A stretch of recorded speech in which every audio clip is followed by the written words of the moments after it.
now tuned in to the cold, hard truth.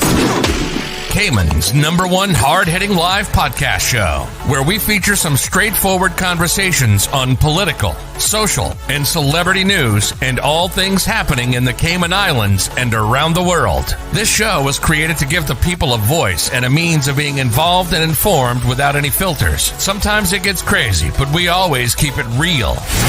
We bring you the tea, piping hot, so grab your favorite beverage and join the conversation via WhatsApp at 324-1612. Email tips at CaymanMarlRoad.com. Now, here's your host, Sandy Hill, broadcasting live from the beautiful Cayman Islands.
One of the major concerns in the Savannah community and island-wide is road safety.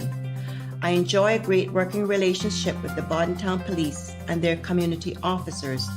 They agree that we must find a solution for the speeding and dangerous driving problem here in Cayman. Young lives are being lost all too often. It takes education, backed by laws and the support of the community, all coming together to fight this battle. Young people need outlets to safely enjoy riding off-road vehicles in addition to finding other ways to expend their energies. This is something I will make a priority as an elected member of Parliament. I work diligently with the police already, and as an official representative, I will make sure everything possible is done to save lives on our roads.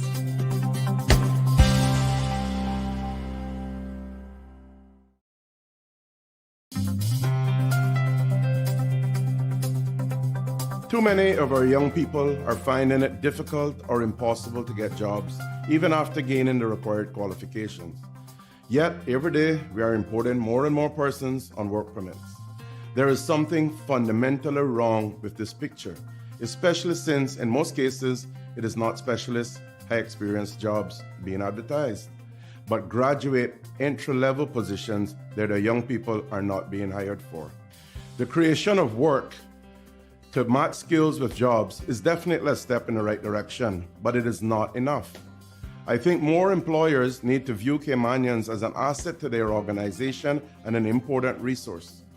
We should be considered partners, equals working side by side for the benefit of not only the business, but the Cayman Islands as a whole. The general stereotype of Caymanians being lazy is an offensive one, but at the same time, we know that there's a small group of our people who are looking to reap the rewards without putting in the work. They will have to pull up their bootstraps and do their part because businesses need reliable and hard-working people who give an honest day's work for decent wages.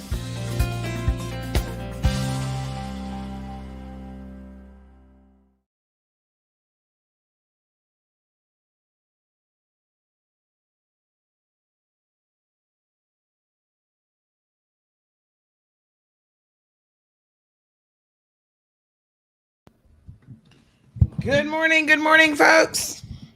How is everyone? Happy Tuesday. It is March the 30th. I always have to remind myself, how many days are in each month? Well, this one has 31. So we do have until tomorrow for us to officially say it's the end of the month. Thursday is going to be April Fool's Day, as we say here in the Caribbean, Tom Fool's Day, tomfoolery. But listen to me when I tell you tomfoolery has already begun. Yes, let us talk about it, folks. Let us talk about it. Let's get it. Good morning, Anthony. Good morning to Miss Morna. Are you ready for some early tomfoolery? Whoa. Get your phones steady. Hold them good now. Because, some days we come a little bit extra hard with the truth. And we want to say a big shout out to Mr. McKeeva Bush, because I'm pretty sure he's going to be listening to the program this morning. And since he's going to be featured on the program, why not? Listen in, my friend. Listen in. We want to make sure that you can hear the cold, hard truth loud and clear. All the way from West Bay, because this morning we have the pleasure of talking about petty and messy politicians. And well, you will be remembered for that, if nothing else. I'm sure you'll be remembered for a lot more, but your pettiness does indeed take the record as far as I'm concerned, and we'll talk about why. I've just realized I don't even have glasses on me. Where did I leave those this morning? But don't worry, honey children. I can still see perfectly fine. Good morning, Olivia. Desi, land of paradise. It is. Even with all the tomfools that we have, Felicia, it's still the land of paradise. Cara, good morning. Good morning. Siobhan is here for the tea. Leanne is here. Yes, honey child. Smiles and all. Evelyn, Jasara, Sasha. Woo! Pre says, I am the pettiest. Me. Lord, good morning, folks. Good morning. I don't think you want that reward, Pre. Although, here on CMR, we have our petty moments too. Let's not confuse it, folks. Sometimes you got to get petty to deal with the pettiest of the petty. And we might have to get a little bit petty this morning, but we're going to try to keep it above board. And as I feel like let me move over a little bit here. We're going to try to keep it as above board and as legit as possible. I haven't turned on my globe light in a minute. I totally need to do that. Anyway, Louis, Miss Bonnie, good morning to Richie, Miss Beulah. Nisa's here for it, bright and early. Yes, girl. Sometimes you got to just get up for the show. Hi, Larry. Elizabeth, James from Canada. Ooh, James, don't come with that yet. Wow, that game yesterday, qualifying match for World Cup. Cayman, we had our butts handed to us on a gold platter. Canada beat us like it was like taking candy from a real baby. Like it was so easy for them. But shout out to the Cayman team. I guess they tried. But that's when you're not equally matched. And I saw the conversation. There was all kind of blaming of why Cayman can't do better in football. But you just got to keep playing. You just got to keep playing. I mean, at some point, I think you do eventually get better, hopefully. But yes, we lost miserably, James. 11-0. And I don't even know what else to say about that, except it is what it is, We're still, listen, for our team to even be in Florida and be there playing, give them some props for that, I guess. Miss Darlene, Charles Whitaker is joining us. She says it's a gorgeous 18 to 21 degrees Celsius in Leeds. What is that in Fahrenheit? Give me Fahrenheit, because Celsius means nothing to me. I'm confused when I hear Celsius. I'm like, what does that mean? I got to look that up. Lizette, Catherine, Power, Tracy. Yes, Richie got his tea in his CMR mug. Anybody else drinking tea in their CMR mug? Good morning, Kenneth. Big up yourself. We're going to soon talk about you. But let's get the petty stuff out of the way this morning. Good morning, Liz and Donna, because we're not going to talk about Kenneth, because Kenneth is not petty. We are going to talk about petty, McKeever Bush. Petty. All right, Mac. Here we go. Louis says that he bought a 175-watt speaker to listen to the show in his garden. Hope his neighbor. I was just going to say, your neighbors might be like, what the heck are you listening to every morning? But, I was going to say invite them over, but I guess during COVID, you probably don't want to do that. So, yes, child, crank it up so that they can all listen from next door. So yesterday morning, I had a missed call during the show, actually. And I said, ooh, who's calling me? You know me, I'm always like, what's going on here? So this call came in at, let me tell you what time now. Yesterday morning. This is Officer Barry. So he called me at, it looks like it was 10:12 initially. So yeah, probably right after the show. I can't remember if we went into overtime yesterday, but anyway, 10:12 he calls. I had a missed call and I called him right back and I said, yep, how can I assist you, sir? Oh, this is Officer Barry from the RCIPS. I'm like, oh, okay. Me, officers, I start rolling my eyes like, what is it now? 12 cases later, what do you want? And he says, we've received a complaint from a Mr. McKeever Bush. I'm like, McKeever Bush? Who?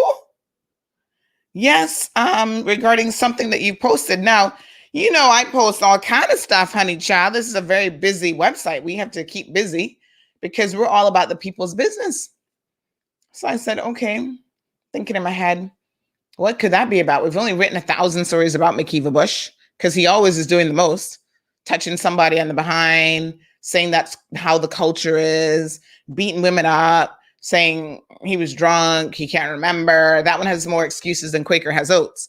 Oh, it was over gratuities. Oh, she attacked me first. Oh, she's a lesbian. Oh, ran out of drunken excuses. That one had so many. Oh, yes, Miss Joy, don't worry. You'll get one. You will definitely get one. I'll put yours on reserve, child. So, yes. Anyway, I said, so what's the allegation?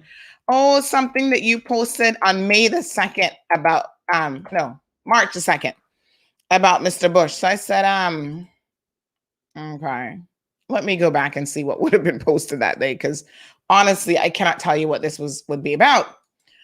So then the officer said, oh yeah, it's some sign where he says like his political sign was doctored, blah, blah, blah, blah, blah. I said, oh, that post. Yes, I posted it. Because you know me, honey child. If I was ever to be convicted just because I admit something, I would have been convicted every single time. If I do something wrong, I'm the first to say I did something. In this case, it's just that it's not wrong. So we're going to talk about legally what Mr. Bush should be keeping in his little minuscule head, since he's the one who helps to write some of the laws here in the Cayman Islands, right? So anywho, I said, oh, yes, officer, I know exactly what you're talking about. And I'm happy to come in and give you my statement, because the statement is going to be all of 2 lines. Believe me when I tell you, there's not much to say. So he kind of chuckled and he said, all right, Miss Sandra, no problem. So I got ready and I made my way down to, apparently you have to go to Fairbanks to be interviewed, because now they have to do these like audio and video interviews, right? So it's not just written statements anymore. Sometimes they go on high tech on you.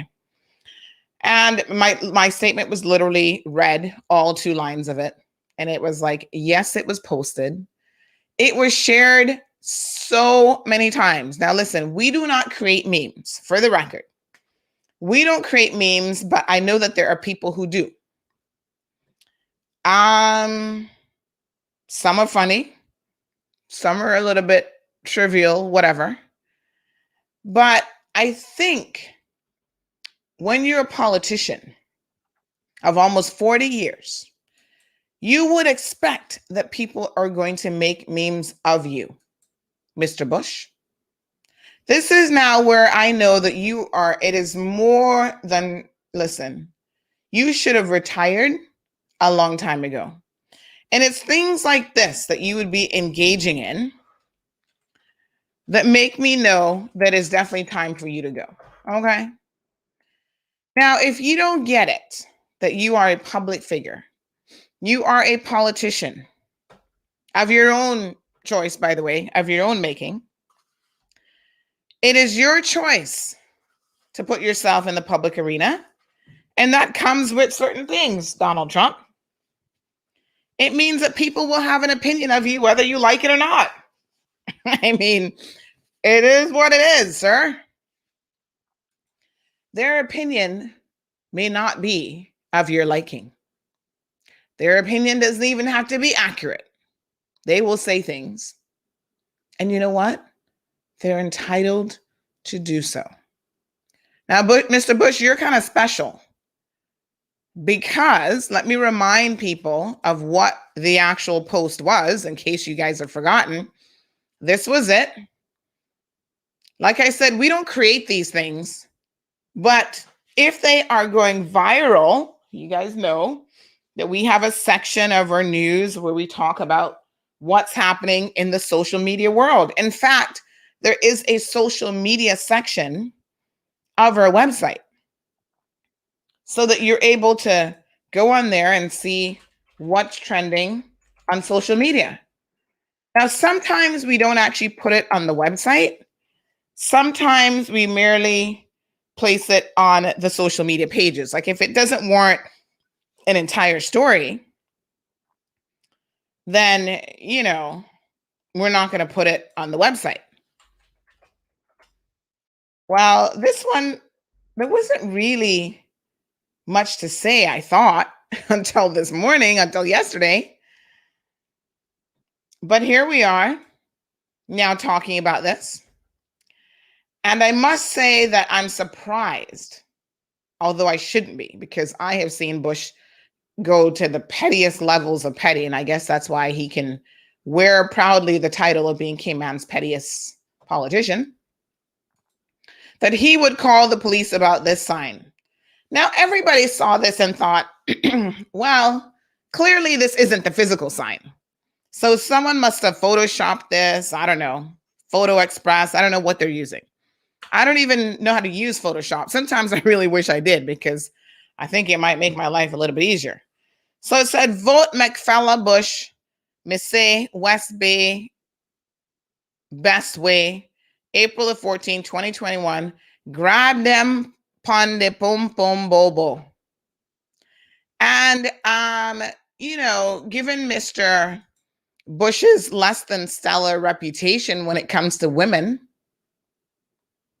This is kind of funny and appropriate as a political meme.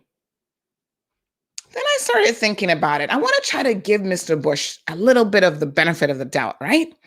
He is 66 years old. So it occurred to me that maybe he doesn't even know what a political meme is. Is it possible that he just doesn't get it? He doesn't understand? And this is, again, why maybe term limits is a great idea, because you become, after 40 years in politics, out of touch with what's actually happening. You have no clue. The world of politics has changed. The world has changed, Mr. Bush. Social media has changed a lot in terms of how we react with our politicians, people's access to having a say in their country, and all of those sorts of things. And I don't think Mr. Bush has caught up any at all.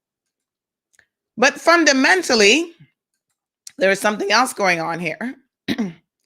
Yeah. Oh, Sasha says she doesn't even remember the meme until now. Well, here's the thing. You guys know I've told you all about this Barbara Streisand, what do they call it? Syndrome. I think it's by Barbara Streisand theory or syndrome. Anyway, it's one of those things, the Barbara Streisand situation. You know, she was trying to sue some media house.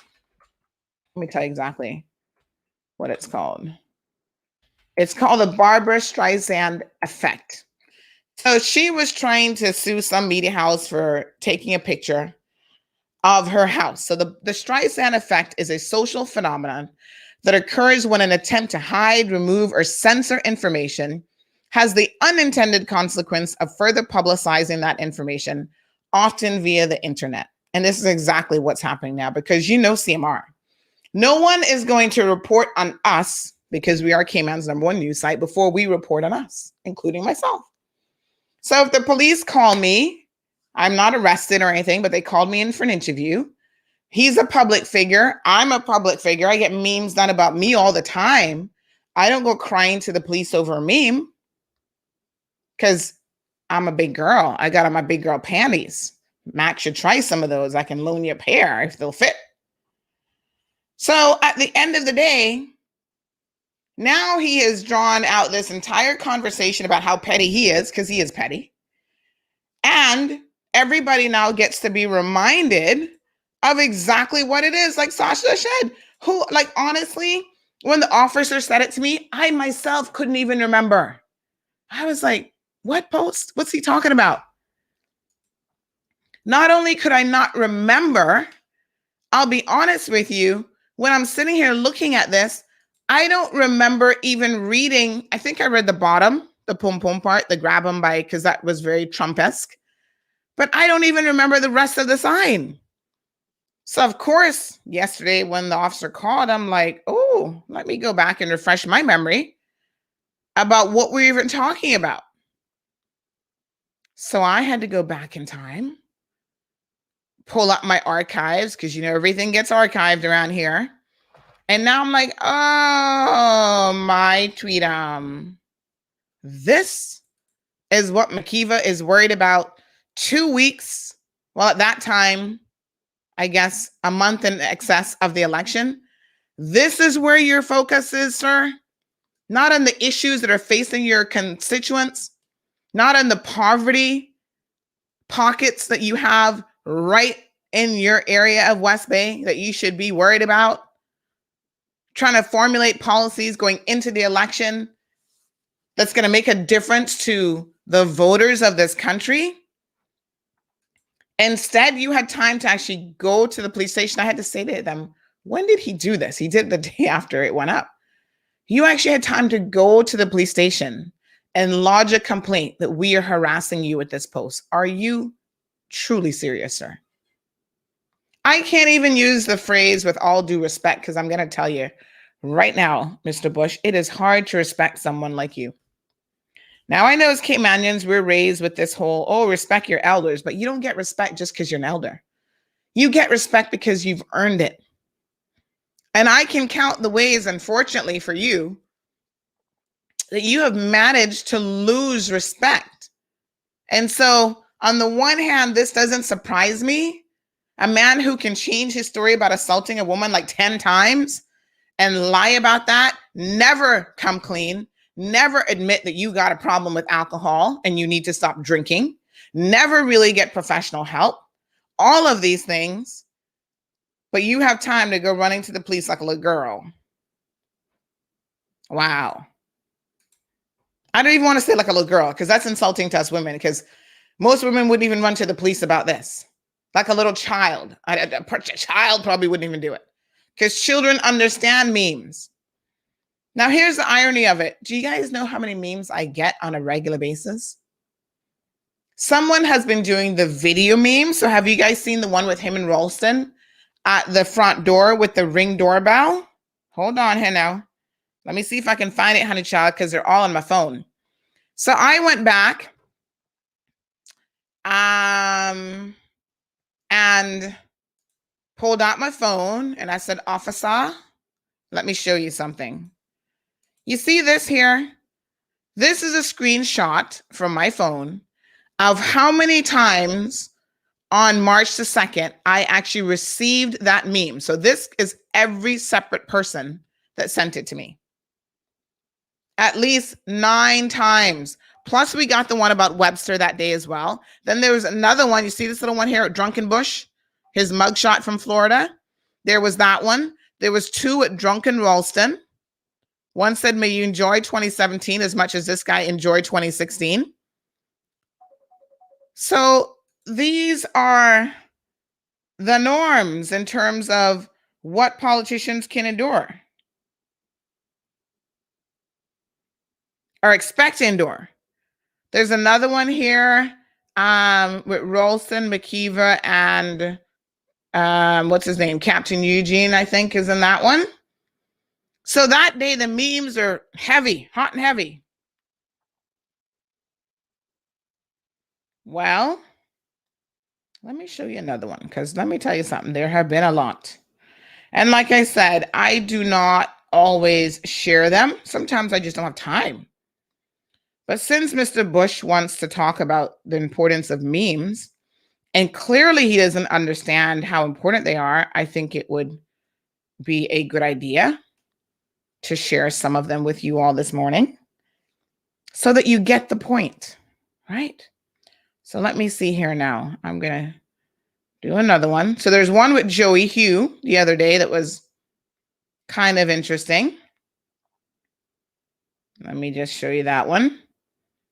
And I'm pretty sure Joey Hugh not going to be calling the police on nobody. There was one. Oh gosh, someone has been doing a lot of video memes. Now, I know that Mario does a lot of memes. There was one here with, what's his name? Johan Moxham with the fire last week. Listen, Cayman has some talented individuals when it comes to memes. Like I said, I don't even know how they do half of these, but some are funny. Some are like, mediocre-ish. But it is what it is. Oh, yes. Here's the one with the Drunken Ralston and McKeever. Hold on now. Let me show you all this one. Because you're going to now get an idea of how many memes I get that actually never get published. It's just one of those things. So do let me show you. Let me show you now. Let me see here. Yep. Okay, download. Bam. Let me show you 3. And trust me, I got way more than 3 in my arsenal. Let me just show you a few here. So there's this one with Joey that came out last week after his debate. Didn't say much, but it was kind of ironic. There is this one with Johan. There he is. More of a meme making fun of his opponent than him, really. Here's a video one.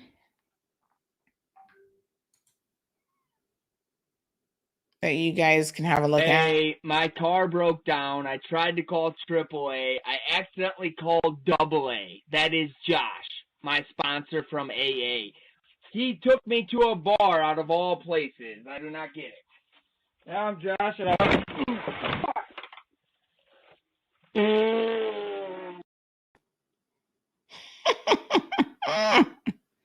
What a hot mess. Are they juvenile? Yes. That's what memes are about normally. All right, here's another one. Hold on. We can't let the premiere off the hook because we don't want McKeever to think that he's extra special. So hold on one second now. This one with Mac and the premiere is kind of funny. And then there've been individual ones done with a lot of the candidates as well.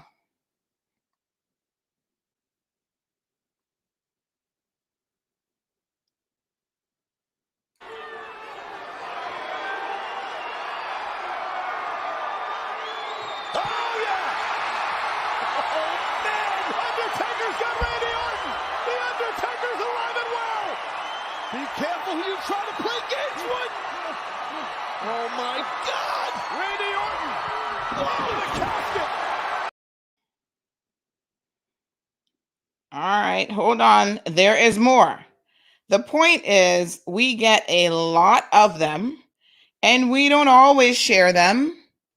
Although now I'm thinking maybe we should share them all. Like, I don't want Mr. Bush to think that he's special in any way. Hold on a second. Let me see here now. We got more. There is more. There is more. So you guys remember the one with Captain Eugene? Because everybody felt like he was a little bit sauced up in some way. I don't know what kind of sauce, but he was certainly different when he had to do his debate. So, of course, people took to expressing themselves with a meme. And he was particularly interesting because they did more than one meme about him. There's the Hennessy, because they were like, what is this dude on? Well, I don't know what he's on. The point that I'm trying to make, really, Mr. Bush, is that as special as you may think you are, hold on. We got the best one yet of Mr. Bush. Hold on now. You're really not all that special in the terms of memes, except you give people content to meme about, right? So when you get arrested, you know, most people are going to make a meme about you as a politician when you get arrested. When you get up on a platform and can't speak to save your life during a forum, a chamber forum, people are probably going to meme about that sort of thing. You are a public figure, sir. You tired of it? You don't want memes created about you? You'd like a quiet, private life where people don't talk about you and they don't judge you? There's something called retirement. Look it up in the dictionary. And we suggest you consider it, although we're hoping after April the 14th, it will no longer be an option. You can take your 3-month severance pay and ride off into the sunset, where in your brain, you have done so much for the Cayman Islands that it negates everything else. It doesn't. Just like your sister jumping on her little voice note the other day. She says she don't know nothing about Skyping or Facebook or the internet. Mind you, she has a Facebook account, so I'm not quite sure what she's talking about, but whatever.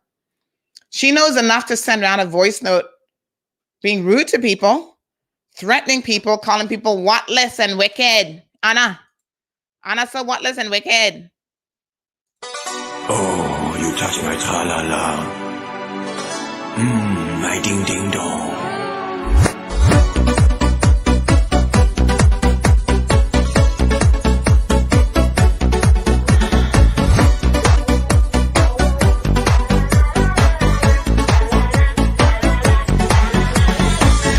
Oh, you touch my tra-la-la.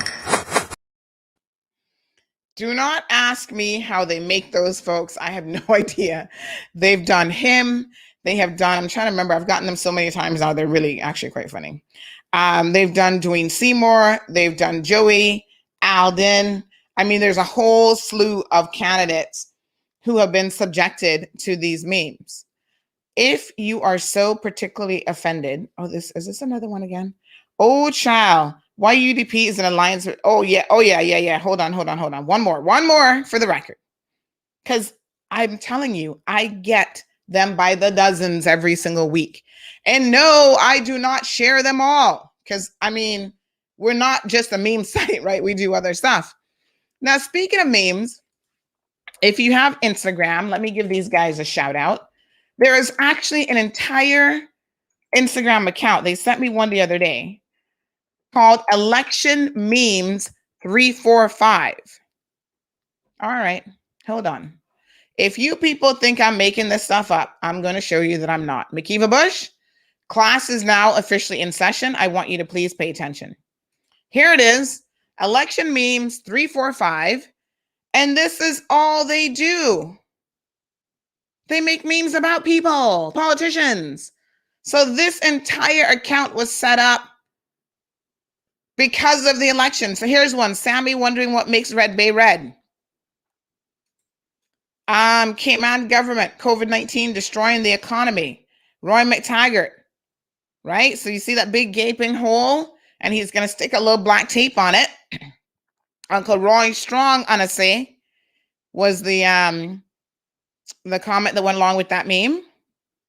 Missing, Christina Histop Rollinson, Georgetown East. Ooh, and next nobody, it says, Lord, wow. Is Kendrick Webster a real doctor? Well, yes, but actually no. Okay, because you know he has an honorary doctorate. Wisdom from the Chamber Forum. Chamber, Mr. Frederick, how can we reduce our cost of living? Frederick, we got to teach our kids to go to college overseas and don't come back. Well, that is a meme, but he actually did say that. Okay. Here's another one. Sammy Jackson's political strategy. Hashtag a bay is a bay. To-do list, West Bay, Red Bay, Gun Bay, Spot Bay. And he crosses off West Bay on the list. Nobody should be offended by these. So, poor Emily. So Emily DeHoo, because you know her name is Emily DeCoo. So you know what? It is what it is. They did another one about poor Sammy. I don't always drink beer, but when I do, it's before a political debate. Stay thirsty, my friends. Joey watching Johan views. Oh, snap. Hit more than PPM launch. Listen, folks, it is what it is. Here's Richard Bernard. They did another missing one for him. This comment says, y'all need to stop just declaring for election. We the people need to know you first. Kendrick, what is your official title? Doctor. And then it looks like the crowd goes wild with laughter. This one is from the crosstalk debate. Don't do it, Johan. Why do your policies always come up short like your fingers and toes? I think, did Johan actually say that?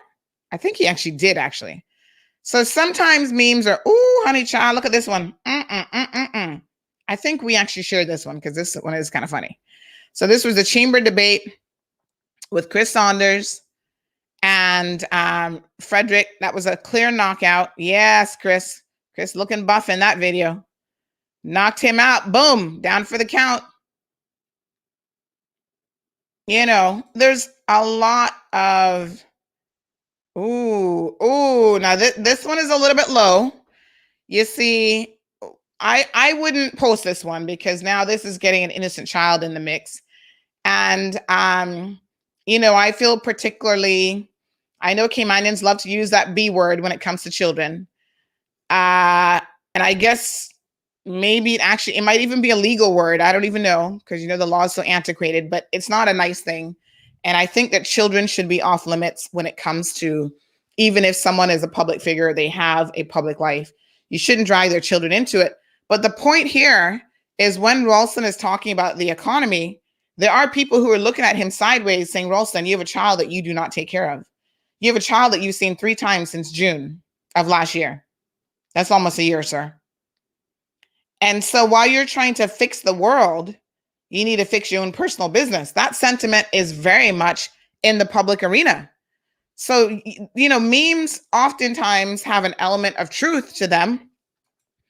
And sometimes, see, here's the McKeever one here from 2 weeks ago. So they posted it on March the 10th. It was actually going viral on March the 2nd. So we got to it first, I guess. But did McKeever go and file a complaint against Election Memes 345? I bet you he didn't, because he doesn't even know who runs that website or this Instagram page. I don't know if they have a website.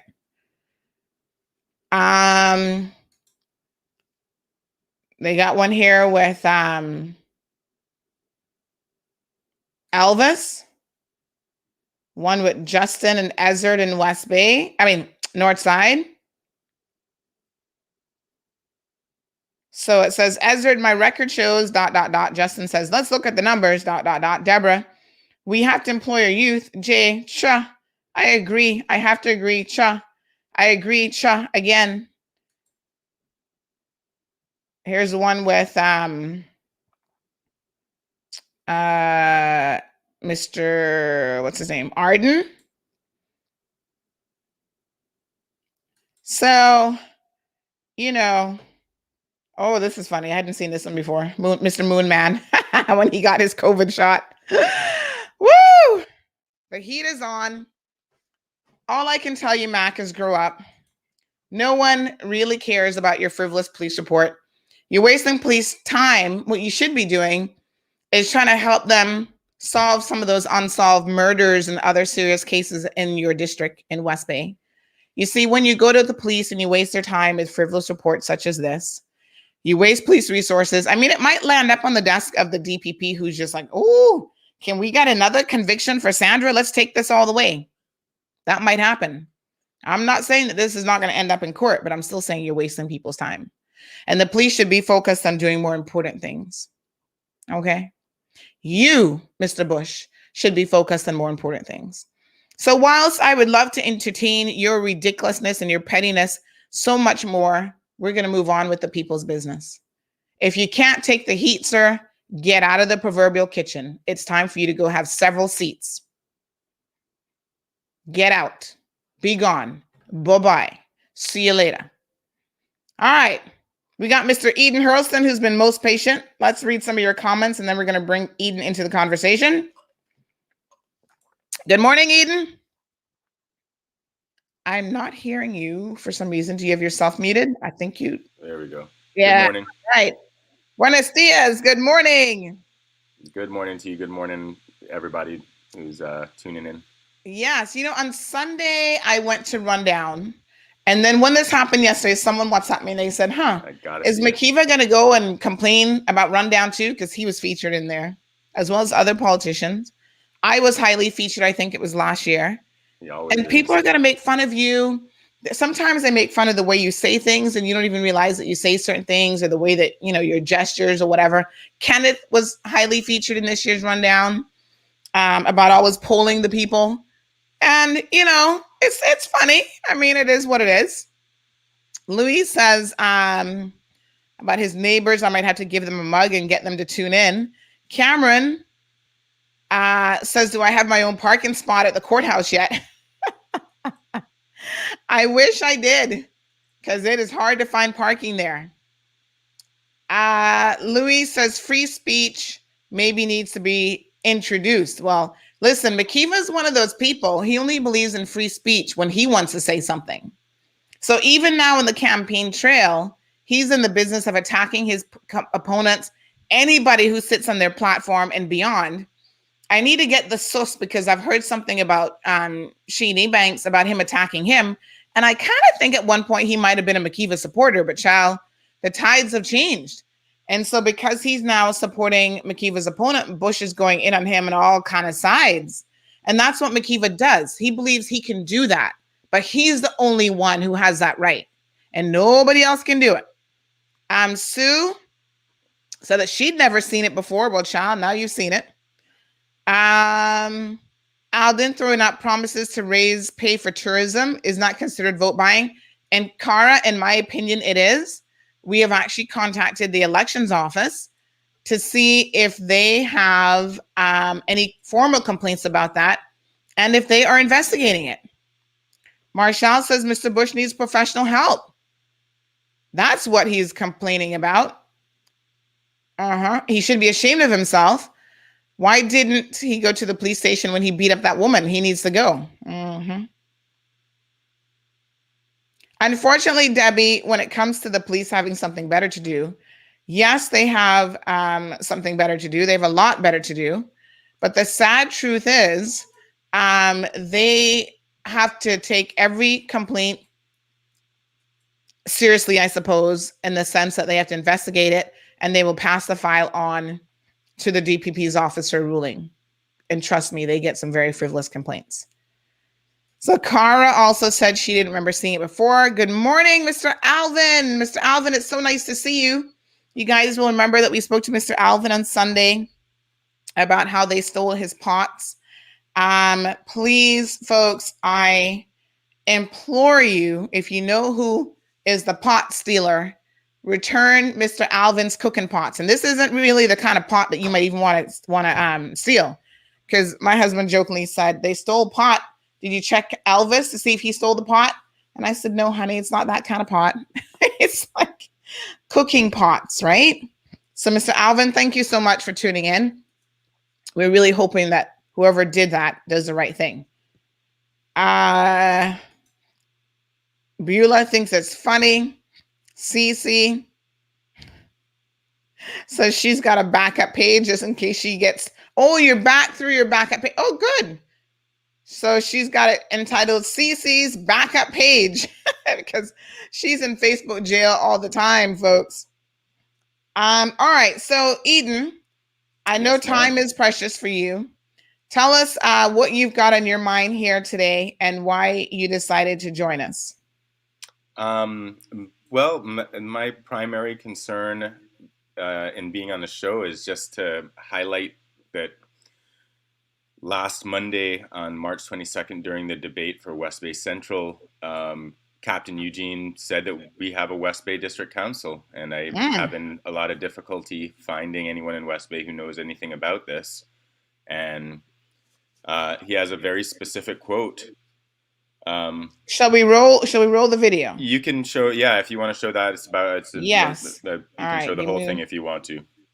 Give me 1 second here. Let me just see where I've just saved it. And I would like to know more about this council. Yeah, we probably all would like to know. As a Caymanian, as a voter, as a father, as someone who's concerned, who believes that there should be district councils.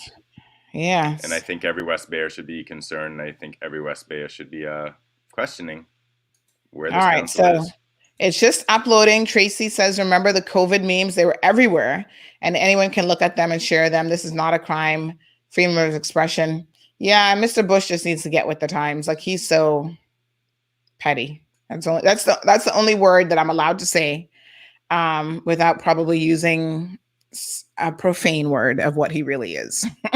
There's some other P words that come to mind, but anyhow, Eden says there needs to be one of Mac talking about $12 socks. What was that one? Did I miss that comment? When he was, he's talking about the taxes being applied and saying that Mr. Mario is and my brother are bringing up income tax when that's not at all what they're talking about. And then he's talking about buying socks for $6 at J. Michael, and if you get taxed, all of a sudden those socks are going to be $12 at his. It was at a campaign rally, so the ridiculousness. That's not how basic economics works. Yes, and this is what we keep electing, Chow. Nobody's gonna. There's not gonna be $12 socks if you vote Mario in. Wow. Louis says this is a serious show with laughter, so invite your family, get them used to hearing the truth and how funny it is. Chantal had a good laugh. Jasara, Karen, Louis says, look at me at 6 a.m. in the morning. Where's the one with Alden kicking him down on the field? Oh, I don't know if I saw that one. Charlene, send it to me. See fatherhead. Yes, child. Let me see. I think we've got the video ready now. Oh, yes. Let's talk about district councils. Here we go, folks.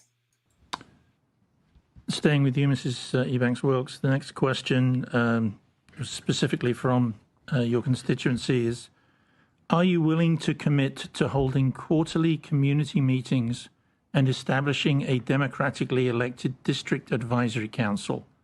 If yes, what would be your intended outcomes of this meeting? And if no, please elaborate. Absolutely. I believe that this is how true democracy exists. As far as I'm aware, Parliament meets quarterly. And so what should essentially take place is prior to the representative going to Parliament, there should be a community meeting held with the district council and also with the wider public. Many persons in West Bay are not even aware of what the laws do, how they protect them. We just recently had an amendment to the human rights, to the Constitution, and that amendment granted additional time for persons to give feedback on legislation, and this is where our representatives need to serve us. The role of a representative is to sit down with their constituents, break the law down into layman's terms, and once that is done, then they get feedback from the people, which is what I intend to do. I don't intend to make any decisions that does not include the people. Thank you. Captain Ebanks, same question, please. Well, it's unfortunate that Ms. Wilkes might not realize, but we already have a West Bay District Council that we meet quarterly with, and we advise them to any major changes that is taking place within the government or that is proposed to affect the whole district or the whole island. We keep them abreast of any new developments as they may arise. So it's one of those things where we invite everybody that we possibly can. Some people will show up, some people won't, but we do our part in trying to advise them of the changes that are about to take place or the changes that have taken place. But we like to let them know beforehand so they can be a part and get their input into it as well. Thank you. I'd like to rebut that. You'll have time in your next 2 minutes. Oh, okay. Yeah. No, sir. Hold on here now, Eden. Before we get to the substance of the matter, I gotta be honest with you, and I've said this before, I don't actually watch a lot of the debates because I'm streaming them, but I'm actually busy in mommy mode, trying to get other stuff done. I know how it is. No, man. This man really had to be drunk. I'm sorry. Well, there's no other logical explanation for that.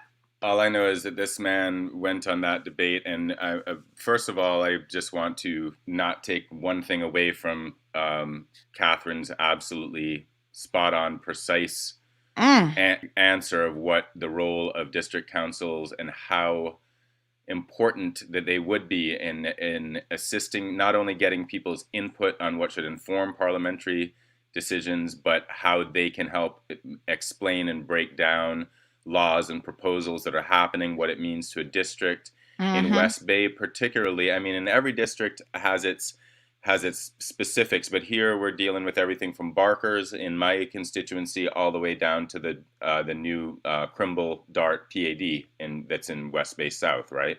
That's still in West Bay South. So we go from the top of 7 Mile Beach all the way to the most unspoiled little piece of wilderness that we have left on this side of the island.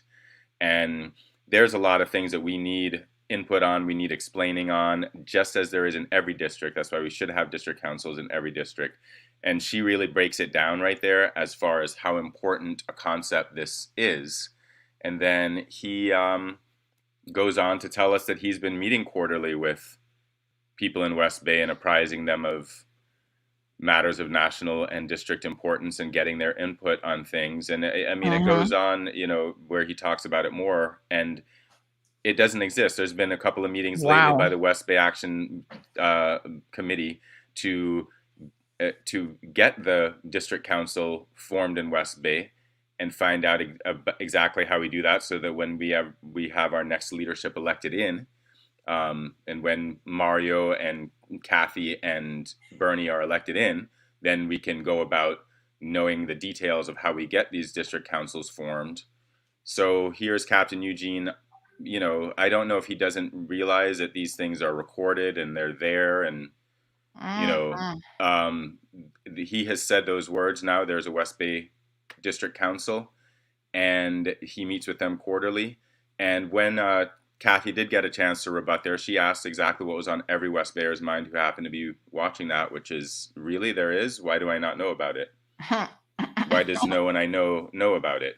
And this is really the question. So I'm actually pursuing this, and I've messaged Captain Eugene. I'm not expecting a reply necessarily, but I am going to be taking this to the next phase and find out what this means. Yeah. That he said these words, what this council is, and where the minutes are for the meetings that are happening. Again, I'm just doing this as a West Bayer because this to me is an affront to honesty. It's an affront to the Nolan principles that everyone just signed onto. He says other things in that debate, such as being against the port, which, you know, I remember a couple things about what was going on with the port, and I definitely remember that Captain Eugene sat on the side with the people who wanted the port to happen. He says that he is in support of, he hasn't thought much about recall votes, but he would be in support if someone had a criminal conviction. And I mean, am I mistaken, or isn't McKeever still serving his suspended sentence technically? I think I'd have to look that up, wasn't to be it honest. 6 months? But in any Yeah. event, he's on stage with someone who is literally was just convicted of a crime in December, Right. and then He's just not with it. But Siobhan has a possible solution, or a possible explanation. She says maybe he's confused. He thinks Jungle Bar is his district council meeting because they refer to that as the headquarters. So I mean, Right. anything is possible, because when I'm watching that clip, he doesn't really seem entirely lucid there. I 100% agree with you, but he is a public figure, and whether or not he is intoxicated, or whether or not he's confused, or he's tired, or anything like that, that's no excuse for telling a bold-faced lie or misconstruing information. So he either believes that people he's meeting with are the official West Bay District Council. He has formed a West Bay District Council, but hasn't bothered to inform the vast majority of West Bayers, or this is just an entire fabrication and none of that stuff ever happens. So in any way, shape, or form, I mean, is there a fourth option? You know what I'm saying? I don't know. I mean, so we've either been lied to, he's imagining it, or he's misconstruing a council that he meets with to discuss national and district information is a district council when it's not. So this is why we really need to think about this, how this man and the folks that he stands on stage with view us as people. We have McKeever explaining economics to us by saying that we're going to be paying $12 for socks if we try to shift the tax burden over to the wealthier and take it off of poorer people and working people in Cayman. We have Ralston Anglin banning me from his Facebook page when I'm in his constituency just for asking 5 simple questions that every other candidate who's decided to sit down and answer them has answered them, you know, very well. And we have Captain Eugene telling us that we do indeed have a district council when nobody knows about it. And Ralston has been sitting in meetings with us, with the West Bay Action Committee, to help form a district council. So why wouldn't Ralston know about the district council that Eugene is talking about? If he does, why wouldn't he tell people when he went to this meeting, oh, there already is a West Bay District Council? And if there isn't one, then what is this council? If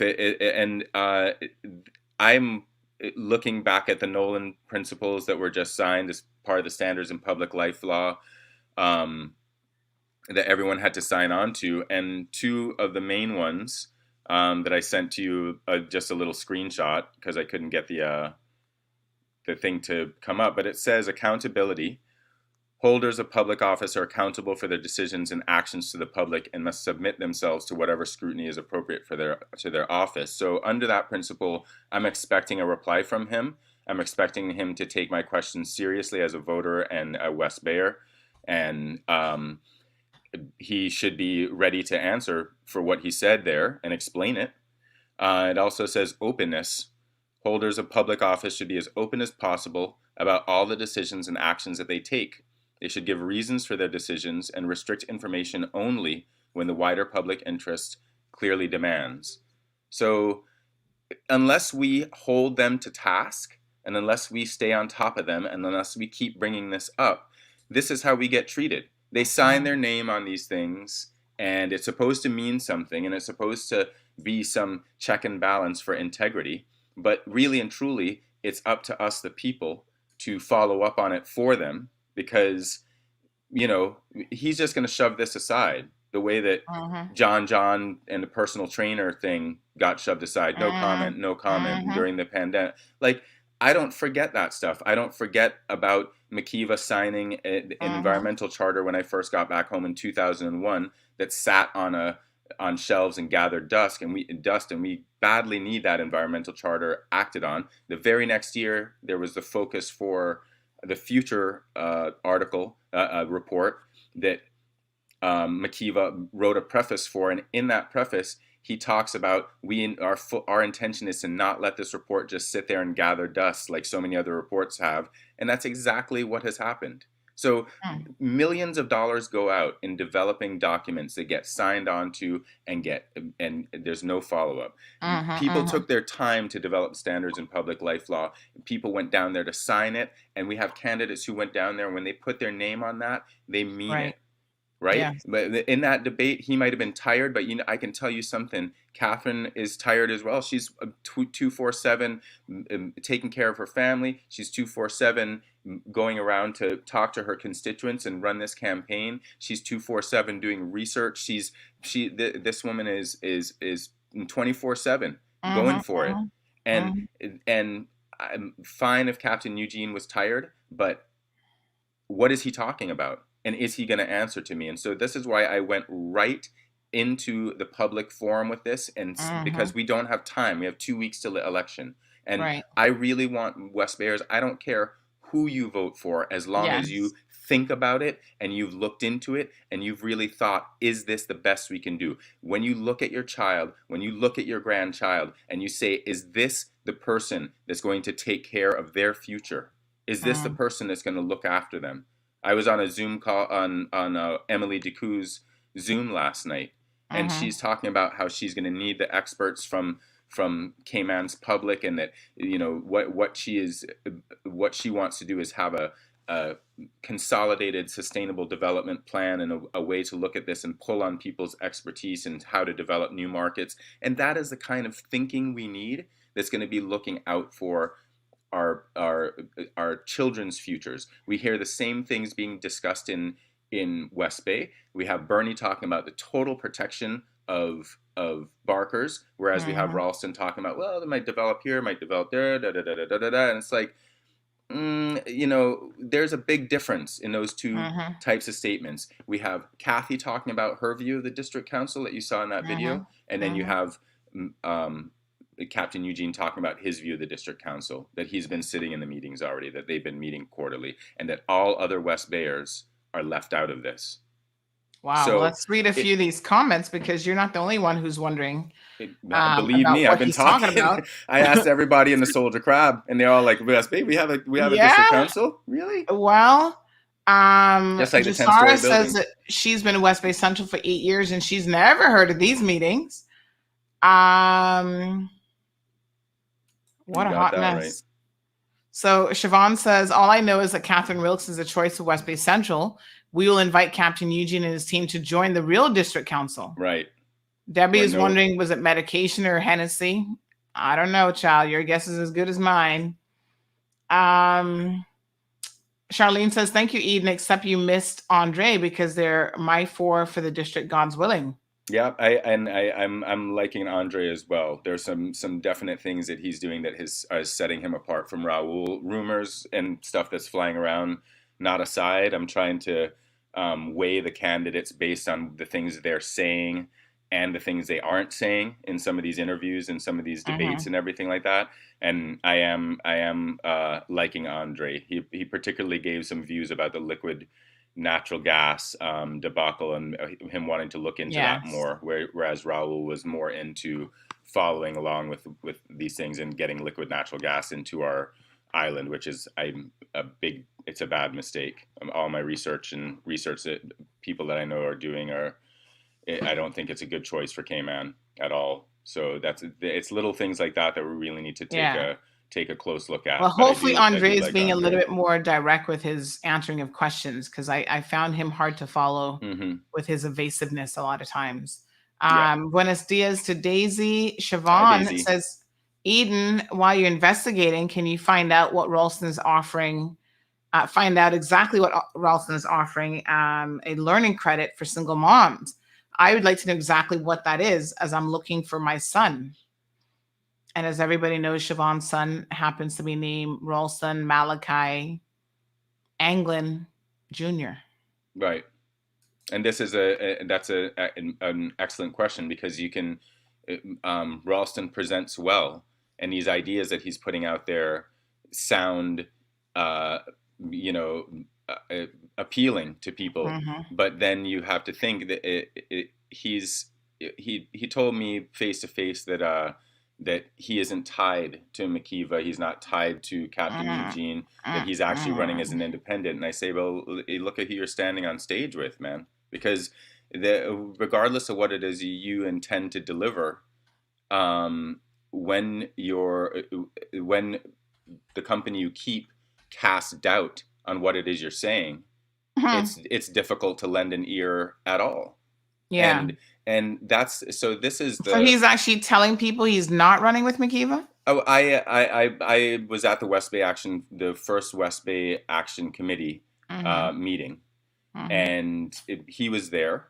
There was Mr. Mario was there, Catherine was there, Bernie was there, along with a room full of people, all talking. The main concerns were Barkers and the formation of a West Bay District Subcommittee, and the PAD that's happening, the PAD that's happening in our district of West Bay South. And after the meeting, then we were talking, and I was saying to him that it's impossible to listen to what he's saying because of who he's standing on stage with. And that was why I went to his first meeting, and that video that I took there, that little Facebook Live or whatever it was, came out. And I wanted to go see for myself if indeed McKeeva was going to be on stage with him.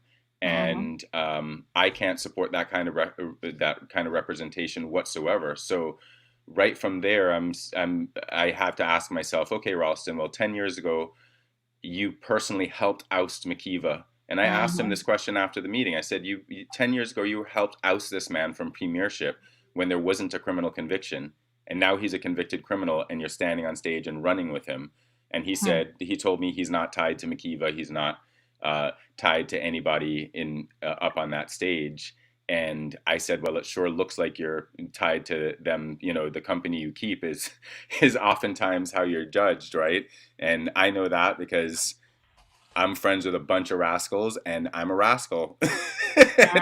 So that's how things get cast down, right? And he's on stage and apparently friends with, right now, a convicted criminal who assaulted a woman in public, and someone who, to me, lied in public. And so I know we're careful about the words we use and stuff like that, but I'm having difficulty in explaining what other word can be used for what Captain Eugene did at that debate. So he's either keeping his people out of a council that is determining our district and island's future, or he is mistaken and fabricating that a council exists at all, or he believes that this is that there's a West Bay District Council when nobody else has been included in it. So I cannot just sit by and watch and see my people get lied to, and see truths get manipulated and information get manipulated, and people sit in public and spout untruths and half truths and not take them to task for it. So like you said about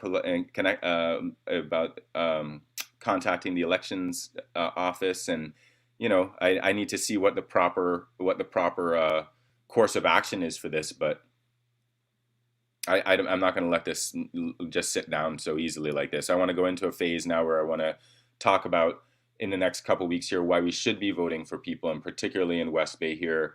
We're working hard up here to try to make sure that people we feel represent a good future for us up here in West Bay get put in, and we are going to be relentless in this pursuit, because we're not asking for, I'm not asking personally for anyone's vote. I'm not asking for anybody's money.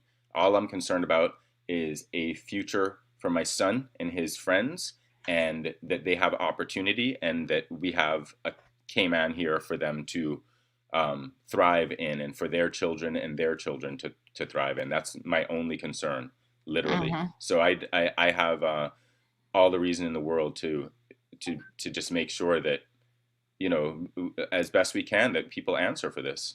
And there's Siobhan talking about the dock. Yes, she reminds us that he said that he never supported a dock in Georgetown. My memory is bad, but not that bad. He supported any and everything Max supported, including the port.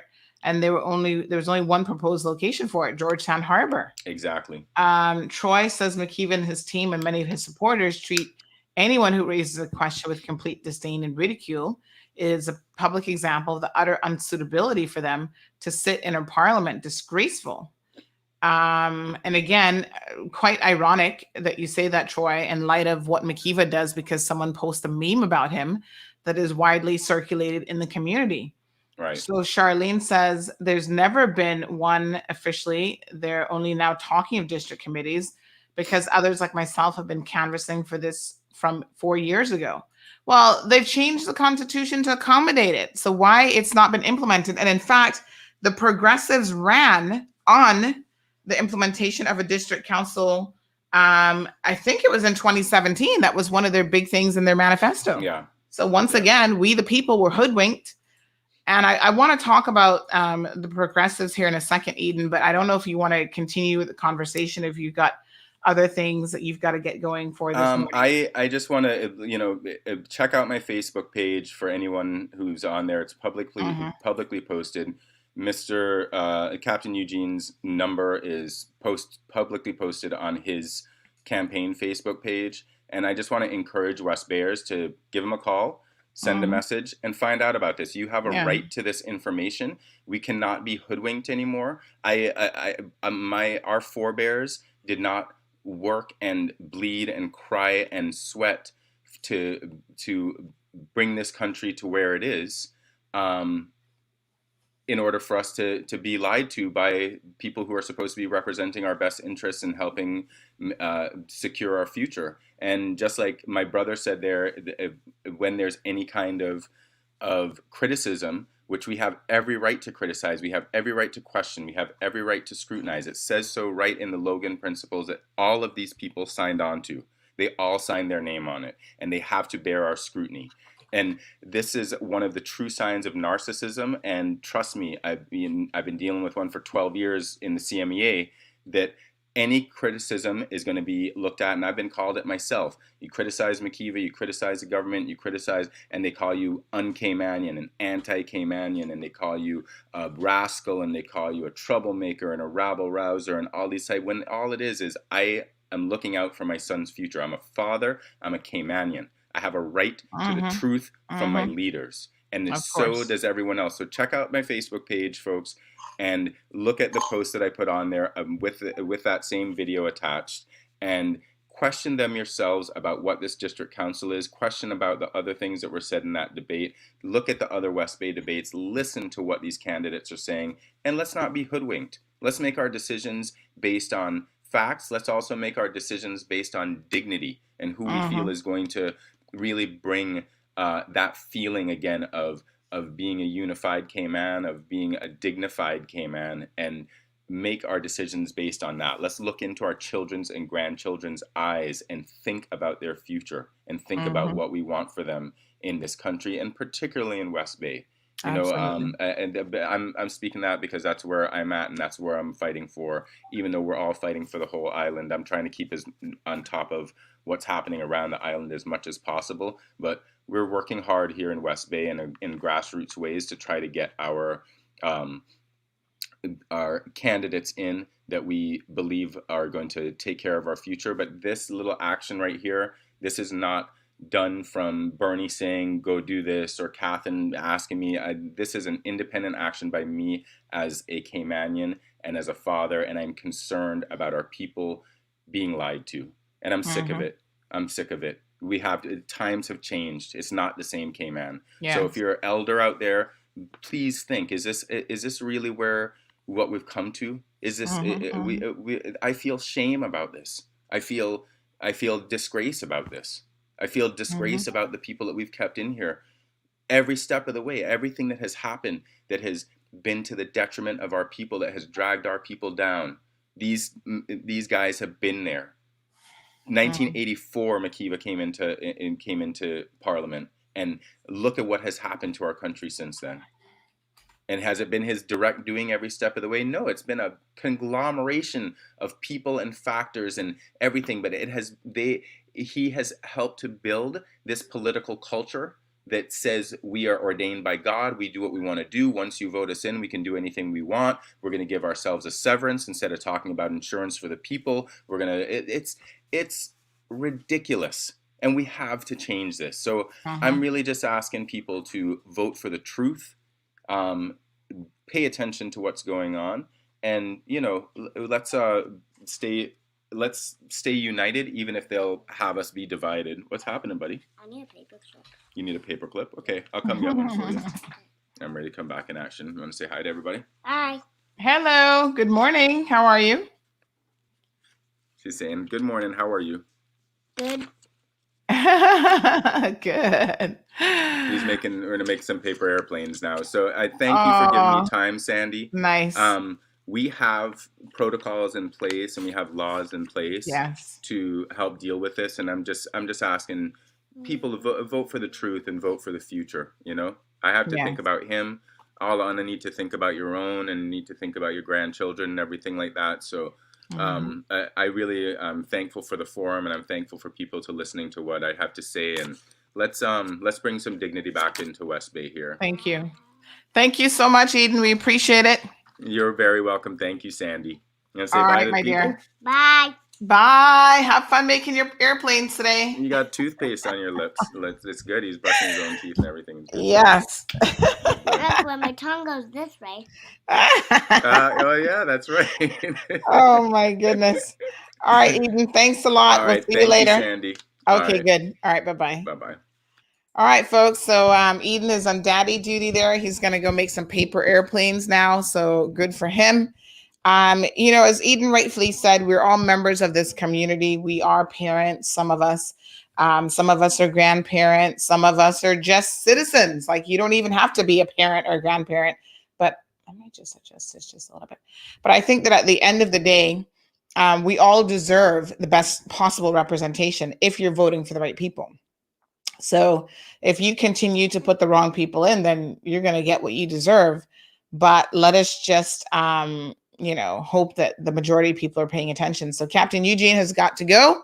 West Bay Central, you actually have a viable choice for this election. So I suggest you put that big X right next to Kathy Wilkes. Don't make them confuse you with all these lies and shenanigans during the debate. And to me, it's so incredibly amazing, right? How much they lie to us and then think that we're never going to fact check or we're never going to verify any of this stuff. So we got a couple more coming up. Let's just read a few of your comments. Siobhan says they think we're all sheeple. Let me see. What was the last comment that I left off at? So Vanessa, Miss Charlene says, there hasn't been district councils. Yes, I read that one, I think. Vanessa says that she's been living in West Bay West for 6 years. She's never heard of it. Donna says if she's not mistaken, didn't some Christian association endorse Captain Eugene last night because of his good Christian values, etc.? Couldn't believe my eyes and ears. Well, I would like to know what Christian association that is, because I think one of his family members has something that she calls a Christian association, which is just an anti-LGBTQ association, and it's all about gay bashing. But she thinks that if she puts Christian in the name, that it becomes okay. Hot mess. Oh, sorry. Siobhan reminds us about Vision 2008, where a lot of money was spent and wasted, but nothing implemented. Charlene says, preach the truth, Eden. She's very tired and still honestly committed and pushing forward. And listen, a lot of us are tired. Even me, I'm tired. Tired of all this shenanigans, tired of the pettiness. But hey, we're still here. Siobhan says, I'm not judging him, but the only Christian he will be now is if he changed his last name. Siobhan, you were so funny and petty too. But we're here for a little bit of it. How can a man who doesn't take care of his own take care of 1,200 plus? If he isn't looking out for the future of his own, he definitely will not look out for the future of anyone else. Shots fired in Ralston's direction, I do believe. Yikes. John comes at Dr. Frank. Says Dr. McFeel is the most educated person I've ever met. Just goes to show a degree means nothing. I think that was in reference to a comment earlier, which I'm going to try to fact check, because I cannot believe that Dr. Frank would actually say such a thing. So permit me to fact check that statement. Speaking of fact checking, do give me a second here. I want to remind you all of a statement made by the current leader of the Progressives. Give me 1 second here now. Let me just see where this one's at. And this was back in 2013. So not that long ago, Mr. Roy McTaggart was making comments about the party system. And he had the following to say. And in case you missed our editorial, please go and check it out. Siobhan says, we're taking our district back by force. That comes April the 14th. Your force is your ex. Bloop, bloop. Go mark it. Charlene says that she's a proud rascal as well, and she's fighting for her children and grandchildren, nephews and nieces. First and foremost, it's not about me and my island overall. Don't be surprised. It's all coming out. If they vote Mac out and his coattails, West Bay will always, if they don't vote them out, West Bay will always be in this mess. Come on, West Bayers, you got to do better.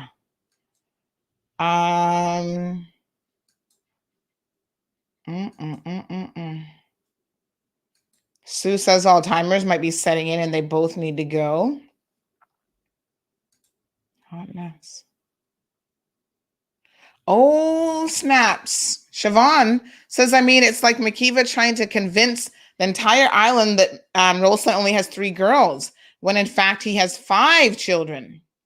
Now, no man should ever, well, it's hard for women to deny their children, but no man should ever deny his children. I mean, that is as low as you can go.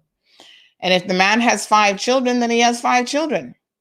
And you don't just count the 3 that are in his marriage. I mean, come on now. We're way past those days where a man thinks that he can hide, especially when there's DNA tests about the place, that he could hide those sorts of things.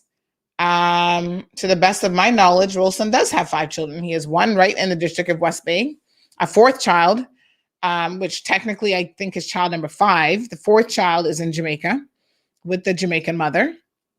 And so the last time I checked, 3 plus 2 equals 5. Am I right or am I right?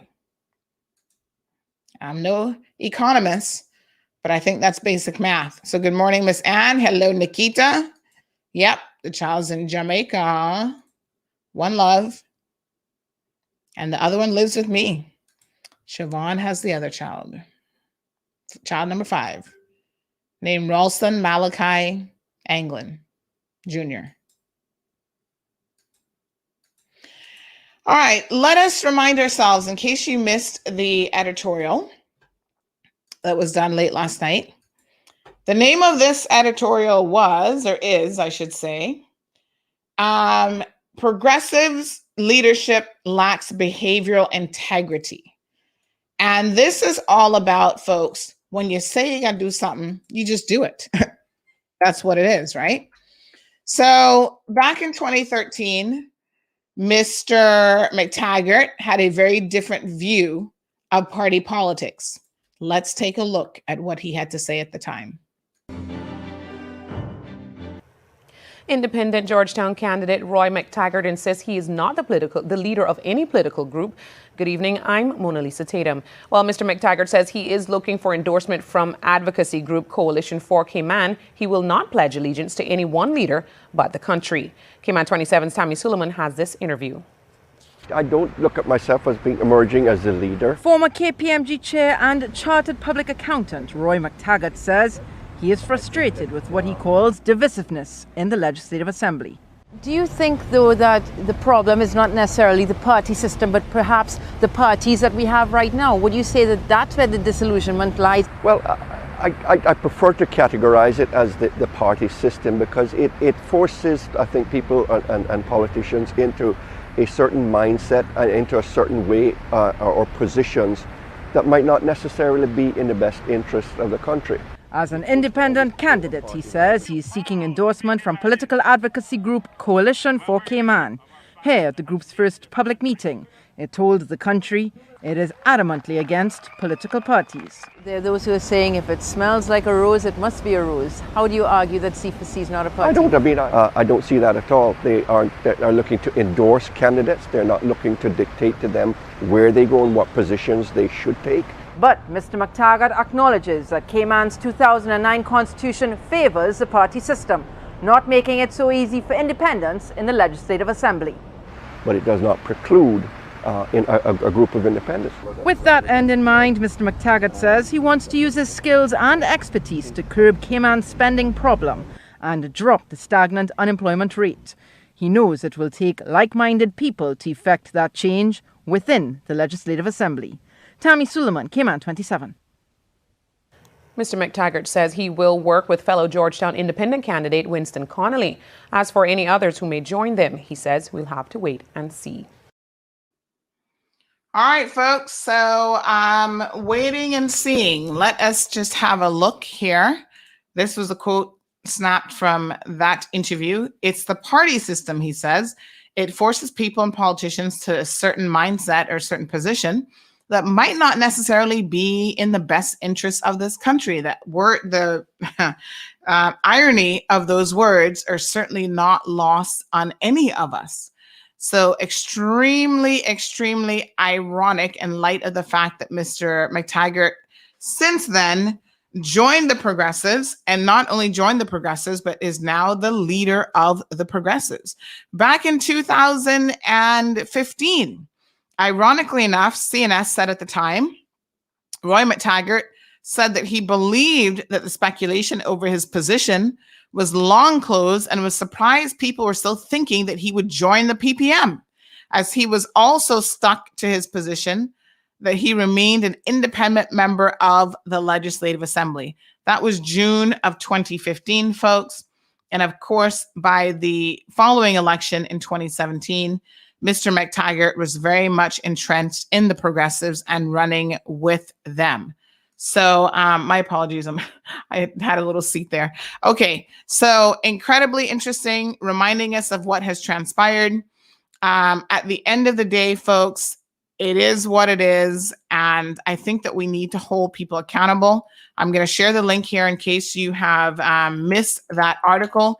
So someone said, let me just go back to the comments on this article, because there's a little something here that is definitely worth addressing. So someone said, I might be wrong, but I think you should remain neutral.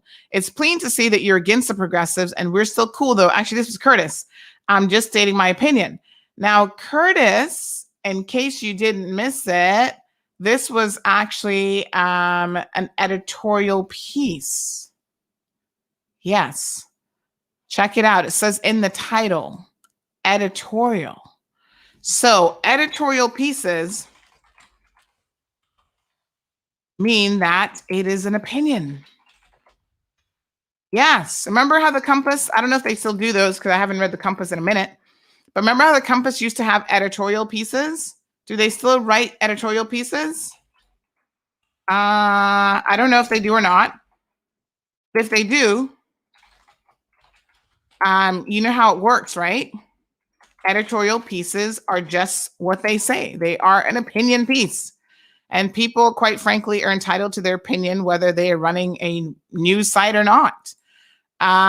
Neutrality, I think what often happens is a lot of people want you to believe that they're neutral because they're not willing to tell you the cold, hard truth.